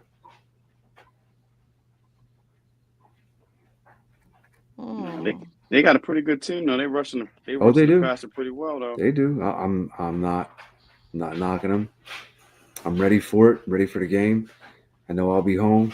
I don't have to go out to practice or anything. Thank God. Dante Fowler has 7 sacks, I believe, and I can't believe that. I was like, you got to be kidding me. Yeah, but we couldn't get him to do that here. Armstrong is doing well. They have 2 good tackles, though. That's another thing, too. In Washington, they have tackle position. Their tackles are better than ours. Yeah. Some of the additions that they made on defense are really good. Jeremy Chin is a sleeper. He's a baller. Yeah. Then you have they spent a ton of money. They spent they did. They spent a lot of money. Free agency was just like Washington signed. Washington. I'm like, oh my God. It's helping them too. It's helping them. I mean, Quinn, they're 7-3 assistants. Yeah, but here's where their season, the schedule gets a little tougher now. Yeah, no, that's true. No more cakewalks now, brother. I mean, Pittsburgh was a good test for them, right? And I think that was good for us to see as well what Pittsburgh did with Tej, but we'll see, man. Well, I think it'll be a really good game. I don't even know what the line is on it yet. I haven't bothered to look at any of the spreads or anything this week, but I'm sure we'll look at that here shortly. Well, we play them soon too. Lord have mercy. Yeah, your schedule don't get no easier either. Listen, we were 2nd seed last year. Of course, it's going to be tough. Yeah, you're playing the first place schedule. You're playing a true first place schedule. I know, and that's why sometimes I wonder if Jerry saw that and said, "Oh, this is going to be a soft rebuild. I'm not signing no new free agents or whatever else. Draft position. Maybe that's his thinking. I don't know." You'll probably never get that out of him, even if it was true. Shit, he won't say. He doesn't admit when he's wrong either. That's what I'm saying. That's what I'm saying. Like he won't admit it. That's the kind of thing that we have to wait years to get information on. I mean, and it's just like, you know how much better it would have been for everybody's mental health and stability if we just had the answer now. We'd have to wait 4 or 5 years to be like, I freaking knew it. I knew it. Yeah, has Jerry ever been that way though? No, that's what I said. No team is like that. It was like that with the whole Carson Wentz drama. Like, did anybody see the Darren Sproles interview with Shady and D-Jax? No. Where he started talking about Carson Wentz? He would not run Nick Foles' scheme. Even though Dougie P was like, we won with this, we're going to run with this. Carson's like, no, not going to do it. Right? And then Darren Sproles said he would not, and we all knew this, he would not check to a running back. Everything was checked to a tight end. That's why Zach Ertz had so many seasons with, all the touchdowns and all the receptions and yards and whatnot. And that's why he over there sitting on Round's bench. Yeah. No, he's on Kansas City's bench KC. now. He might get a ring. Oh, yeah, KC. He's on Kansas City's bench. Yeah. He's on Kansas City. He might get a ring. He ain't getting no ring. He ain't winning again. I said he might. Might. Yeah. Hey, the only thing that kid needs is another ring. Yeah, and defense is tough. They just picked up more pieces too. Yeah, they winning with defense, not offense this year. Yeah. So. Well, that's what's winning the game. Patty Mahomes is not having a great year. No, that's who's winning. Even with the referees' help. I'm about to say that. Did y'all see the thing where they said that he asked the referees to let him know when a defender was coming towards him? Oh my God! I think he was joking. He wasn't serious. He was joking. But he shouldn't have said it on live wire tape. Even the perception of that. Even the perception of that now. Joke or not, man. Everybody's like, hey, man, Kansas City's getting a lot of calls their way or a lot of non-calls their way. Like, something like that coming out publicly that's not a good look for you, bro. Yeah, man, that's the Taylor Swift effect, baby. That's the Taylor Swift effect. Everybody want to see Taylor Swift, baby. Kermit needs to get a new puppet hand because that one's wrong. I'm just saying, every time she's at the game, hey, Taylor Swift is here. The Swifties in the building. I hate that. How much more are we gonna do that, man? I have no clue. I don't know. Every game, the obligatory cut to Taylor every quarter. Like, come on, man. Nobody cares that much. I don't know. But getting back to the Chiefs, though, the Chiefs are playing with defense. Yeah, they are playing lights out defense. Patrick Mahomes is are. not doing his thing. They're playing defense. They got some support on the D line, which helps Chris Jones out, so he can just go free. You know what I mean? And that dude is an absolute animal. Defensive tackles. That's what we need. We need somebody like that. Because we're not drafting no more Michigan players. I'm boycotting that right now. I don't care if that Michigan defensive tackle is ranked high. I'm like, nope. I don't care. Nope. There's no way. There's no way. I mean, that's what we're missing. We're missing a defensive tackle that can wreck a game. That's what we're missing. Hell, I think we're missing more than that. I'm trying to be nice, Fox. I'm trying to be nice. We have guests. I'm trying to be nice. Being nice. You want Jeff to be a guest now? Yeah, we got guests. Being nice. like we told Parsons, stand on business. Yeah, we should be. That ain't what you said about Jeff before he got on you. I ain't saying nothing about Jeff. See there, she playing. She playing. We should be. What's up? We should be talking shit to Jeff right now. We should be talking shit to Jeff. Talking about, F the Eagles. I know, we looking like Barkley and Parsons on the field, laughing and talking and smiling. We ain't got no choice right now. I'm like, dude, we just got beat down, and you over here laughing and talking. You should have went straight to the locker room. Straight to the locker room. Well, it would have just been him and Mike arguing anyway. No leadership. That's the problem too. No leadership. That's the problem. Or the wrong kind of leadership. Charles Haley commented on that picture. He said, I wish we would have ever thought that it was okay to stop and talk to your rivalry that just beat you down. Like, that's different from the old school and new school. Yep. Mm-hmm. That's why Deion is not coming to the pros, because he said no. There ain't no dogs like that. No dogs. Too sensitive. He said they're too sensitive. These cats out here too sensitive in all sports now. He said, I'd rather just stay in college. That's what he said. I don't know. What a promising beginning when we beat the Cleveland Browns. What a promising beginning. Who would know that? Who would have thought that was our Super Bowl? No, actually, the beating of Pittsburgh was probably our Super Bowl this year. Because I didn't expect for us to go in Pittsburgh after we had played the couple of weeks after that.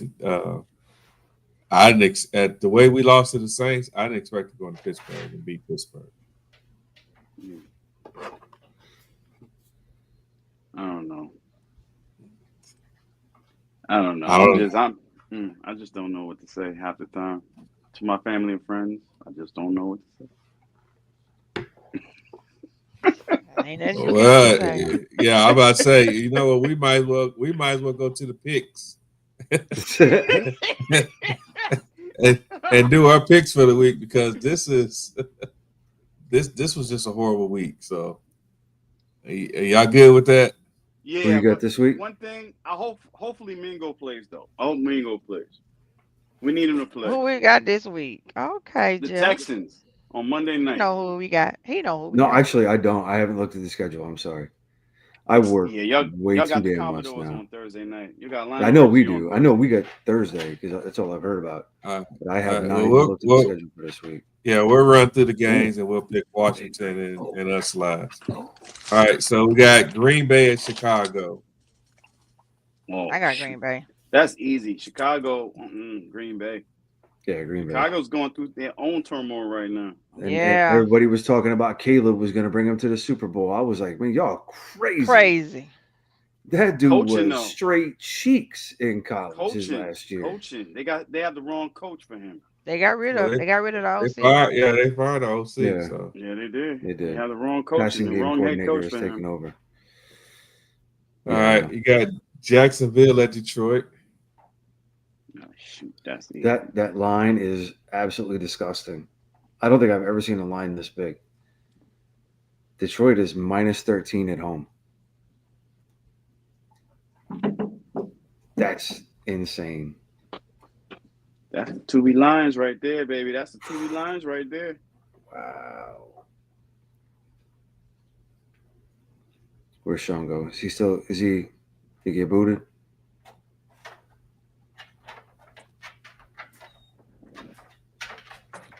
Should we just keep going? Yes. All right. Baltimore at Pittsburgh. Baltimore's favored by 3 on the road. I think that's who I chose, Baltimore. Yeah, I'll take Baltimore. That's going to be a good game. I might be the lone wolf. Ooh, I'm going to go Pittsburgh. Pittsburgh got that juice right now. You could absolutely go Pittsburgh. I mean, yeah, that's going to be a good one. Cleveland at New Orleans. New Orleans favored by 1 at home. I'm going to take New Orleans on that one. They play pretty good at home. They just beat Atlanta at home. Derek Carr's back. Yeah, I heard somebody saying that New Orleans was all the way back, but they not winning nothing. Who the Saints playing? Cleveland. The Browns. Oh, yeah, they should. Jameis Winston revenge game. Oh, that's gonna be a pretty good because they did. I feel like they did Winston wrong in New Orleans. I have to look and see who's healthy. I might go the Brownies on this. Really? Indoors? Yeah. I mean, there's a lot on it for Cleveland. They were kind of retooling. Now they got Jameson. They got a couple weeks of him working in practice with the ones, getting back. I think what's his name is back healthy. Is it Judy? Running back? Well, no, I know Chubb's coming back, but I don't think back the last couple of weeks. Has he been back already? Yeah. I don't see him being too much of a threat just yet. He's got to get his wheels back under him. But I'm not sure. I might still take Cleveland though. So it's a pick 'em. So we got Indy at the Jets. Jets are favored by 3.5 at home. I'm laughing because the Jets are worse than us, and nobody talking about the Jets. They're always on prime time. They have an all-star team, right? They do. With no injuries, but everybody want to focus on the Cowboys. Yeah. Think about that for a second. Is Joey Flack still the quarterback for Indy, or did they bench him yet? He's still the quarterback. He's still the quarterback. Well, at least they give him a shot there. He's 1-3. That's what I'm saying. I mean, I guess considering the alternative. Yeah, right. Because he might be. I'm too tired, boss. Take me out. I can't do it. I still can't believe you said that. Like he confirmed it. Like, yep, I was tired. Like, bro, what the hell did you really say? That? I had a back spasm or something. Something just didn't feel right in my rib cage. Something felt like I had a spasm. No, I was tired. I forget what that one MMA fighter, the Beast, Derek something or other. Derek Lewis, I think is his name. Really? Got done with a fight, took his shorts off, right? And Joe Rogan came up to him and said, "What happened with your short?" And he's like, "My balls was hot, so I just took my shorts off." That's Wow, that right there. that's Co- crazy. Freaking AR-15 said, "My balls was hot. I need out." Wow, that's cray. Yeah. All right, we got LA Rams at New England to close out the 1 o'clock. Oh no, we got one more. Rams are favored by 4.5 in New England. Rams need that game. Yeah, they do. Yes, they do. After I last think night, they need that game. who did New England? They played Chicago last week. That's right. Oh yeah, they beat the brakes off Yeah, Chicago. they did beat the brakes off them too. I don't have enough faith in them, especially against the Rams right now. And then we got LA at Miami. Miami's favored by 7.5 at home. The Chargers. I'm sorry, Vegas. Vegas, not LA. Oh, Vegas at Miami. My bad. oh man, Miami. Yeah. Yeah. Let's see. Nikki, you got Vegas on that one? Who were they playing? I'm kidding. Miami. Oh, yeah, I got Miami. I think I'll take Miami. Yeah. Minnesota at Tennessee. Minnesota's favored by 6 on the road. Yeah, I think I picked Minnesota. Absolutely. I don't care if old mayonnaise is coming back. Ooh. So now we got some straight hand drama going on. I saw that. I haven't read the article, but I did see That a thing next. about that. Wow. Mm. Let's see. Straight hand, Four really? walked off the set, Walk off the I set during the guess. national anthem. Was it during the So they national calling anthem? for him to be fired from Fox. Yeah, I thought it was during a Jimmy Johnson thing. no. That's what They I said, read. Oh oh, Lord. let's see. The controversy started. Hold on, let me see. On Sunday, during the Fox NFL Sunday broadcast in honor of Veterans Day, the 52-year-old placed his hand in front of him while his co-stars all had their hands over their hearts while the national anthem played. Hmm. Everyone noticed that Strahan did not have his hand over his heart for the national anthem. So why did he storm off? He got Michael Strahan disrespected the military during a Veterans Day pregame show on NFL on Fox. The controversy star added the great irony is Strahan on a ship surrounded by men and women who would willingly sacrifice their lives to protect his freedom. So not just his behavior is just downright cowardly. However, Mm. Strahan addressed the backlash in his own way, taking to Instagram to share a tribute to his father, including a picture of his dad in his military uniform. So he said, "Thank you all." He tried to do damage control, Hmm. but they said, "No way do we want to hear anything he has to say." He did it bluntly in our face on TV. Wow, that's Mm. crazy. So Fox said they have received tons and tons of emails and calls asking for Strahan to be fired. Wow. Okay, back to the picks. Hmm. Atlanta at Denver. Denver Mm. favored by 2 at home. Really, I took Atlanta on this one. I think. Denver been balling though. That's the Yeah, I thing. just don't trust them. I mean, they are at home. You trust Cousins? They just lost to the Uh, It, Saints. it is a 4 o'clock game though. It's not a primetime game, so primetime Kirko is not there Mm. And they playing in Denver. in Mm. Denver at Uh, 4 o'clock. I'm taking Denver. Oh, I think on my board I took Atlanta just because I feel I picked them to have a bounce back week from losing to the Yeah, Saints. See, like the Saints games is like us and the Eagles and us and those games. They're division games, so yeah, those games are always played hard. absolutely. Yeah, I think I'm gonna take Atlanta as well. Don't forget that their coach, Denver's coach. Hey, Mr. Sean Payton. Yo, they got the good formula going on right now, especially at Yeah, Yeah, home they now. do. They do. And I think Sean Payton is gonna do all he can to beat Atlanta. I mean, to beat Atlanta. But I don't know. I feel like Atlanta gonna edge them out in the end. Yep. If Bo Nix don't Uh, throw any interceptions, it'll be a tight game. Cause I mean they should have beat KC Sunday. they should have. Yeah, KC didn't win that game. Denver lost that game.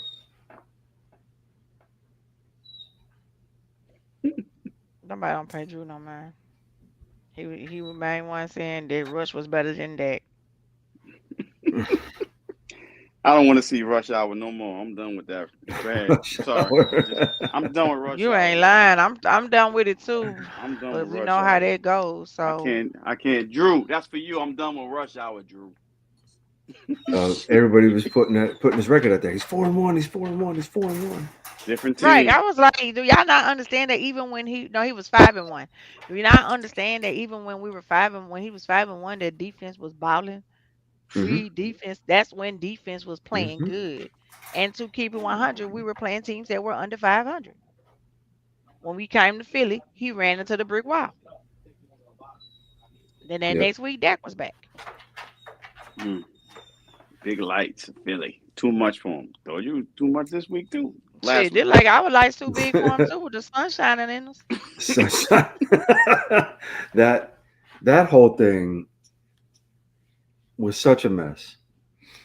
Honestly, the whole thing about like the sunlight and she put curtains up, or did we know what direction we were building the stadium? Like, yes. But see, Jerry Jones is crazy. You know that happened in the 49er game the first year that we played.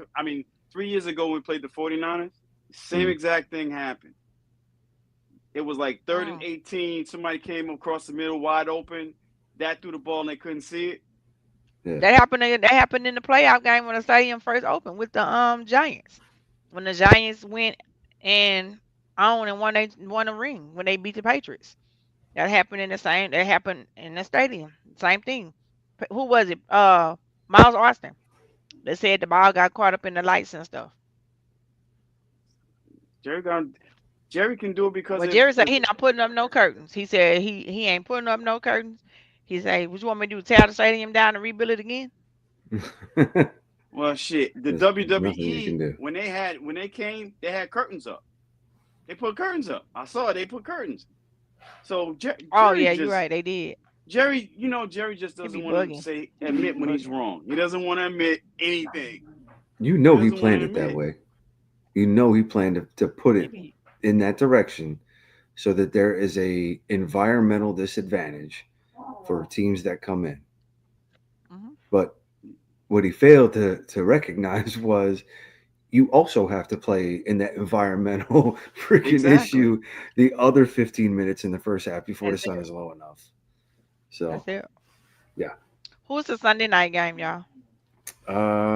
Not there yet, but that is Cincinnati and the Chargers. That's gonna be a good game too. Is it home or away? Who's home? That one is in LA at SoFi. Chargers favored by 1. That's gonna be a good one. That should be a good game. Mm-hmm. Got a couple good games in the second slot. Seattle and San Francisco. San Francisco is favored by 6.5 at home. So NFC West. I'm going with the 49ers. Yeah. Yeah, I think you got to go with the 49ers on this one. CMC's getting back. He'll get his game wheels back. That'll open it up you for him. You got to go with 49ers on this one. And they at home, right? Yeah, they're at home. They're at 49ers at home. It's not Levi Stadium anymore. I forget what it is, but they're in. Yeah, it is Levi Stadium. Is it still Levi? Mm-hmm. Okay, I thought they changed names too. No, it's still Levi Stadium. A lot of stadiums changing names the last couple of years. Is what you said? I said it's a lot of stadiums that have been changing names in the last couple of years. Oh no, he did say they changed the name. Hold on, what's the name you New said sponsors. it is? New sponsors. Yeah. Well,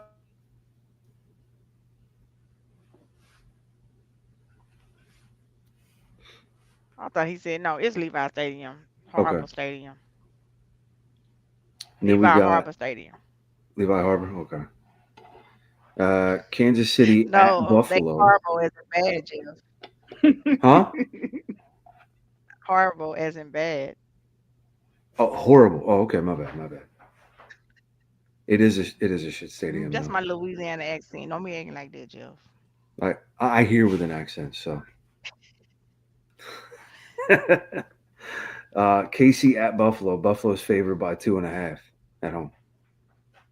Is that the Sunday night game? I actually got Buffalo. It's afternoon. Still, it's a 4:25 game. You know, I'm taking the Bills. It's I about actually time. got Buffalo. I actually got Buffalo. I think the NFL needs Buffalo to win this game. Me too.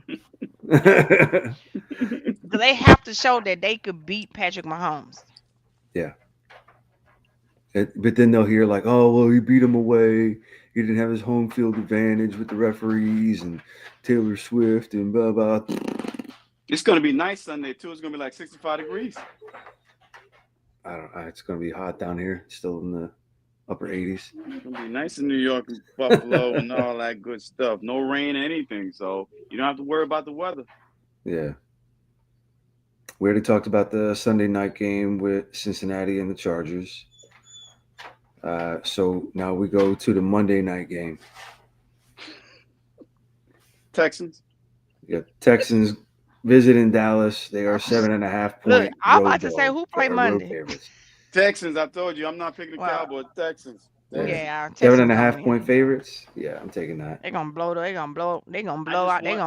curtains I just down. want us to be competitive. I'm not picking us to win any more games. Maybe the Giant game. That's it. Or maybe the Panthers. But other than that, I just want us to be competitive. Yeah. Mike has lost the team. We're not playing as a cohesive unit at all. Just done. This would be a I told you that earlier. See. After all the stuff that was going on with Mike and Micah and Jerry and then media talking all that business, like it'll be interesting to see what the team does. Yeah, Troy's calling the game. Troy's calling the game, so you know what it's about to be. Oh Lord, Troy gonna have a field day. I mean, could be Romo. Troy gonna have a field day. Romo called the game Sunday. He called it Sunday. Yeah. Yeah, he called the game Sunday. I was watching, So but we weren't listening. It was over my buddy's house. We were just talking so much mess. One of the fans was like, "Hey, Romo, come on, give us one." Yeah, they had a sign that said, "Romo, come out the booth." I remember seeing that. Yeah. He said, "Well, if it wasn't for my knee or something like that, right?" His neck, everything. Yeah, I mean, so did we talk about Thursday? Did we get an answer on Thursday's game? No, that was we was waiting. That was the last game. Oh, okay. So Philly 3.5 point favorites at home Thursday night against. Philly's at home. Yeah, Philly's at home against the Commodes, the Commodores. I'm gonna take the Eagles at home. Yeah, I'm gonna ride the hot hand on this one for sure. I like what I've seen. I think Vic Fangio has done a phenomenal job. I think our two middle linebackers have absolutely just shown up out of nowhere, and it's like, wow, you see what happens when you have a linebacking core that is capable. Then you have the new Jason Sehorn who don't miss open field tackles. You got to understand, you got good coaching too. Got good coaching. Yeah, so I'm saying Vic Fangio. Yeah. Cornerbacks play really well. Oh, said you got Jason Sehorn back there. Yeah, we got the new Jason Sehorn. You got two steals in the draft. They both play. Absolutely. One in nickel, one on the outside. So one in nickel has been a dog, but I'll tell you what, Q has been an absolute. Nobody go with Q. They go with Slay more than anything. They pick on Slay now. That's why Slay keep getting hurt. They pick on Slay the most. And that's fine. That's why they put Rodgers in, and I'm loving what I'm seeing out of Isaiah Rodgers too. See, that's what I mean. If we had a decent quarterback, I mean, that Philly Cowboy game would have been a lot closer. Yeah. Because we had 5 sacks, we were doing some things, and I said we can't even throw the ball. 46 yards. What's this? Yeah, it's just crazy. Not good. It was unfortunate for us. But hey, that's Jerry's fault. That's what he wanted. So that's what he wanted. That's what we got. Well, I'll take it all day. Yeah, I know. Twice on Sunday. And anybody would take who's playing the Cowboys. They say, "Oh, we play the Cowboys. Get right. Let's get right." That's what happens. Playing Yeah. us right now is like a get right game. It's quite the fall from grace. Jerry just doesn't want to admit when he's wrong. He's just too much Yeah. involved. He's in the way, and the players are running amok. We need Batman or something right now. We need Batman. This reminds me of the damn Batman video game right now. Don't be trying to take our steez, man. We need something right now. We just need something. we have no leadership, no control. Yeah. It's just bonkers right now. I did find it interesting that they had Cooper running the "Here We Go" in his cadence, and also Trey Lance was doing it too. So it's purely a comfortability cadence then for everybody who's still in. Cause I heard that, I said, "Oh damn, he sound like Dak Prescott back there." I said, "Okay." It's got to be because they're used to hearing it, so they've gotten into kind of like a rhythm and knowing that when that happens, like how soon they're going to go after. So that's the only reason I can think that they would do something like that. I like it though. I like it, but hey, like I said, I hate hearing it. I think it's the dumbest shit ever. I'm not gonna lie to you. I like. There's far more you could do, but here we go. Oh, come on, bro. Hey, it is what it is now. Goddamn. Is it in Madden? I haven't even opened my Madden yet. I haven't had time, but is it in Madden yet? Here we go. I have no idea. I haven't played Madden, and bro, it's been a long time. I've been in this house over 10 years, and I've never plugged in a gaming console since I've been in this house. Not one. I have everything, and I haven't even opened. I've been so busy with work and whatever. I haven't even done anything. Yeah. I got to find time to get back to it. But, hey, here we go. I guess maybe when my son gets a little older and he gets into that, I think maybe then. But other than that, I like you, I don't have time for it. Zeke wouldn't have fumbled. I still can't believe Zeke fumbled that ball. I can't believe that. I still can't believe he fumbled that ball. Oh, Kelly. I really can't.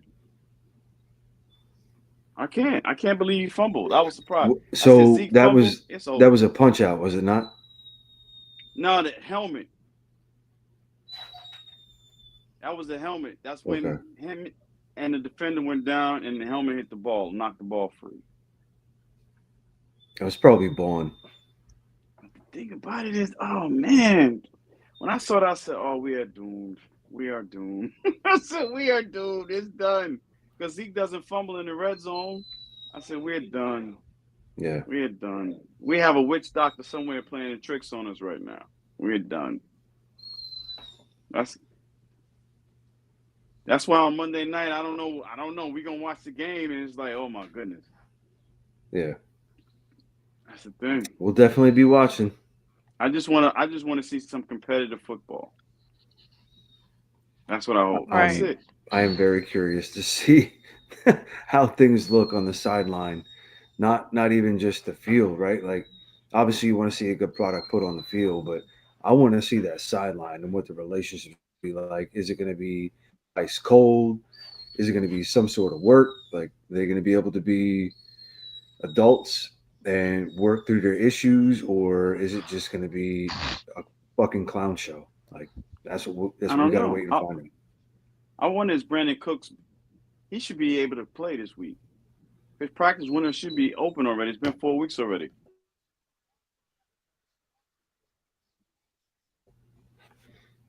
I mean, we need some type of hope for them to play competitive football because right now the playoffs are out of sight. It's out of sight, out of mind for us. Yeah, it would be tough for you guys to get back. It's a wrap. Like this season is a wrap. This season you'd almost have to win out. Yeah, we just need to get through these games with as less injuries as possible.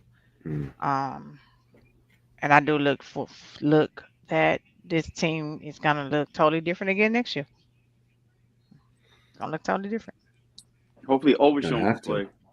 Hopefully, Overshawn can play Monday night, but I know he's dealing with a knee injury. Hopefully, he But can they say play. he was okay. He had I two guess sacks, man. He's He's limited. been sacking the quarterback lately. I was like, it'll oh. depend. I think it's gonna depend on how well um you know. All right, let's see. So we had N'Kobe, Dallas Goddard, Darius Slay, and Devonta Smith were limited. Bryce Huff and Jordan Mailata were full participants in practice, so we'll be ready to go for Thursday, man. I'm excited for this. Yeah, it's gonna be a good game. It's gonna be a We good don't have to game. play in the poop stadium anymore. Damn poop stadium. It's going. Oof. I know the link is going to be off the chain on Thursday night with all the crazy. Yeah, as you would expect. Right. and they're retiring Vinny Curry's number, or not number, but they're retiring Vinny Curry, and Zach Ertz gets to come back to Philly for the first time since he left for Washington. That should be interesting. Actually, I think it's the first time he's come back since he left. Period. Because I don't think Arizona came to Philly to play. I think we went to Arizona and played him. I think Washington's going to be on their first 2-game losing streak. Hey. Yeah. I'm here for that. We all here for that. You don't understand. You don't. Oh my God, their fans are a little worse than y'all. You don't understand. I mean, they've been building up all this. They've been bottom feeders, for so long. Yeah, like they think they got a little moment to shine now. They're like, "Ooh, we get to run our mouth." Like they running it too much. Yeah, we all recognize the cockroaches when we see them, man. Come on. They running it too much. Hey, Magic Johnson. All Magic Johnson do is win championships. He just won one with the Dodgers. He gonna win one with us. I'm like, what? Stop, relax. Come on, man. God, really? This is what we doing, Magic Johnson now? Yeah. Man, that's why I said we on the front line. We get it all. I get it all. Y'all doing way too much, bro. I'll give you some. Don't worry. Much. That's what they do. I'll send some your way. Don't worry. Nah, you can have them. They doing too much for my blood. Y'all doing way too much. They're kicking us while we down right now. That's what it is. They're kicking us while we're down. And plus, they took how many players that we had? How many players? I think about 12. A lot. They took. I told you, their free agency was disgusting. They just they took like around 12, about 12 players, So, but ain't never no hate. It is what it is. We can't do it, so hey, somebody else got to do it. Yeah, but not like this though. See, if Jerry would have cut it off and said, you know what, I have to make sure that the Commanders don't sign Quinn. Mike, thank you for your services, but I'm gonna have to do this what's best for the Cowboys. But he didn't do it. He didn't do it. He didn't do it. Yeah. And now look. Well, Golden Nuggets and not Golden Nuggets. What's some people's name? The Warriors. You talking about the Warriors? The Warriors and Mavericks about to play. And that's right, because the Knicks are beating Philly right now. Let's go, New York. They're gonna give their little tribute to Klay Thompson. I got Duke and Kentucky on right now. Hold on. College basketball. We missing something tonight. We missing something. You ain't say nothing. I didn't say nothing either too much. Roll Tide, baby. What I missed? Oh, I didn't expect us to win that game. I wasn't gonna win that game. Tide, baby. That was woo-wee. I was surprised. I was surprised. Yeah, I didn't have us winning that game. I said because I said y'all defense was way too much for us. No, it was Milroe. It was Lamar Jackson #2. Actually. He bowed out. He did. He's a bigger version of Lamar Jackson. I tell everybody that his accuracy just needs to improve. He balled out. Hey, I always say we're 9-0. If Alabama can't win, LSU could win because I like LSU's colors and whatever, and they have some good talent. So when we beat LSU, I don't say too much about it. It's not like when we beat Georgia or anybody else. But LSU, I like LSU, man. They got a lot of talent too. They got I a lot can't of talent. believe Georgia lost. Because Second Beck one. is overrated. Beck is overrated. Hmm. They had him as the #1 quarterback to start the year. Beck is overrated in my book. He is. Then you got the Miami Hurricanes. They lost to Georgia Tech. Yeah. Well, Cam fourth Ward's quarter. supposed to be Heisman. Knicks about to end this on a win with against Philly. Yes. Yeah. I like the court though. That Blowout. court looks sick. Yeah, that court is nice. Yeah, because of that tournament, that in-season tournament. Oh, is that coming up? That's why they changed the court. Yeah. Okay. It started tonight. Oh, is that what this is? Yeah, that's why All right. the game's counting whatever, but that's why they changed the courts. That's why Golden State's court looks the way it does. What channel's Golden State playing on? TNT. It's on TNT. It must be West Coast TNT. Oh, that's right, because you have the Fire Stick, so it should be just a regular TNT. Well, I've got TNT regular, which is showing the Phoenix Philly game. Now I got TNT East Coast, TNT West Coast. It should be regular TNT. Should be. Let's see, TNT HT. Drew really thinks the Redskins, the Commanders going to beat the Eagles. He really thinks that? Yeah. Mm. He also said we're lucky, so you got to take what you know from that point on and just laugh it off. No, the only thing is you got to make sure Hurts does not fumble the ball. Yeah, 2 big fumbles, though. Yeah, fumbles. I'm like, listen, you got to hold on to that ball. We just couldn't capitalize on it. Now, the Redskins can capitalize on interception fumbles. too. Yeah, he waited like a second. That was I got nothing but good things to say about Diggs on that. I've always said he's an in-phase DB, and that's him just being in phase and jumping the route. That's fantastic. You know what it is? He's still coming back from that knee injury too. So psychologically, this is his first year back from that knee injury. Fans would have traded him. Every time somebody signed a big contract and they're not playing up to snuff because they came back from an injury or whatever, trade him. Trade everybody. I'm like, what? We can't trade everybody. Why you want to trade everybody? Oh, he's not tackling right. I said, well, he made a business decision. Don't mean you got to trade him. That's what our fans are crazy. They want to trade everybody. They do. They want to trade everybody. If Bland was playing and Bland had a bad game, trade him too. I wish we could trade some of our fans. Same, dude. I know. That parody I sent you, Jeff, in the chat. Mm-hmm. I wanted to say so bad, and some Philly fans call us the new, Oh my gosh! They're in every fan base, but overall, like I said, Jeff, because I have all the respect in the world for you guys.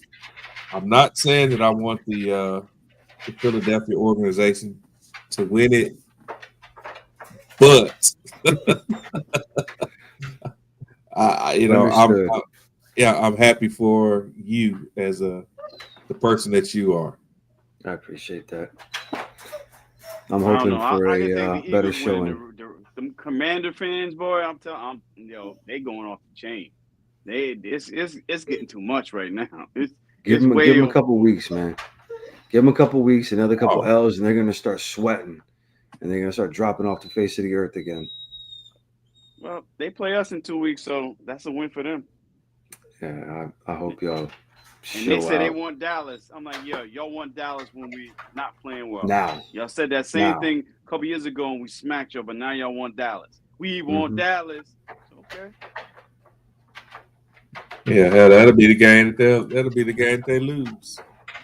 Imagine that. Kelly said both teams can take an L on Thursday.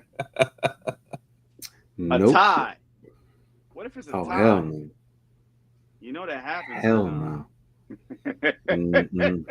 Nope. No. We're not putting that out there.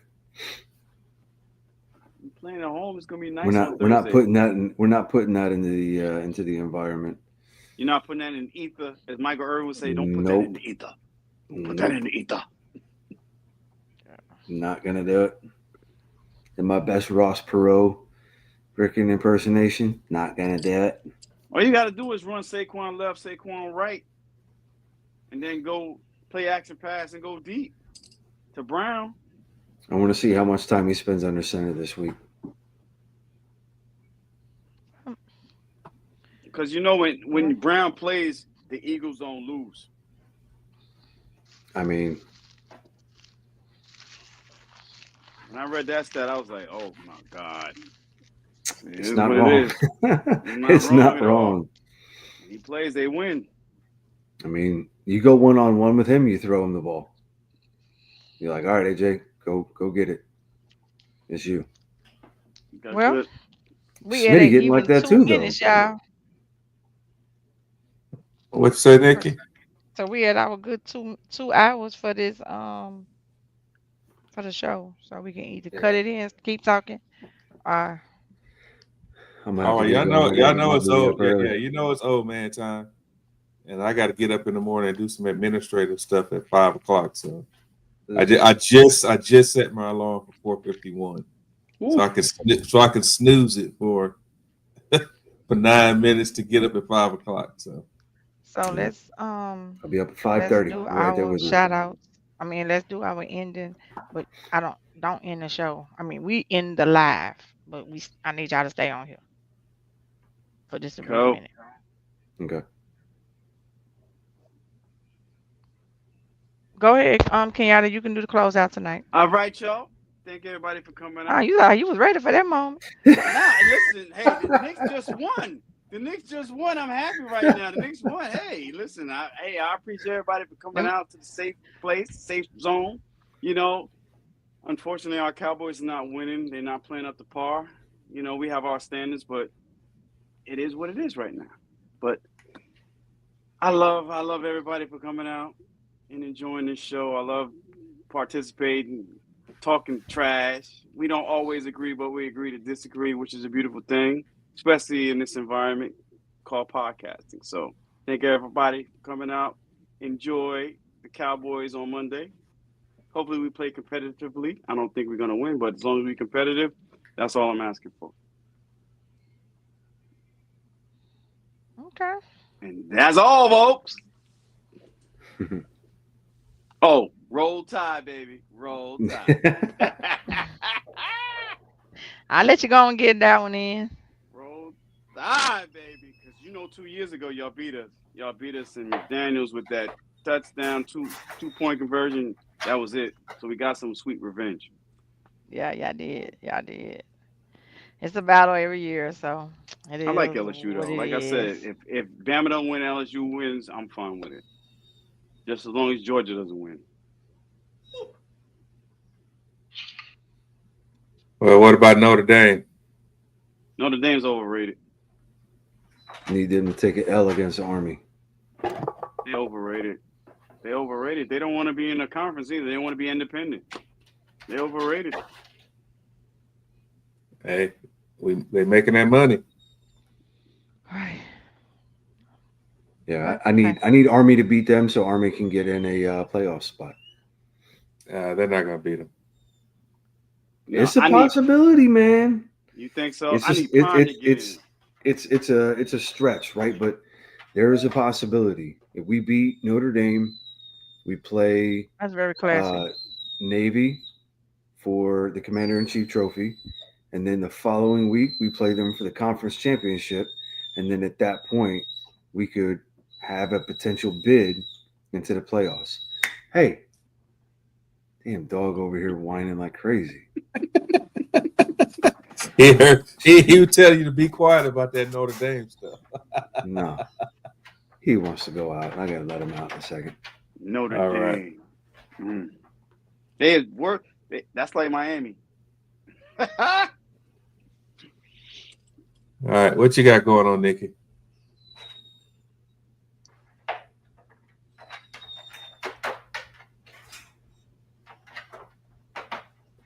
you muted. Did you end the show? No, not yet. I'm about to end it now. All right. Good night, everybody. We will Thank talk you, to you everybody, guys. for joining in. We appreciate it. Night, night. God bless.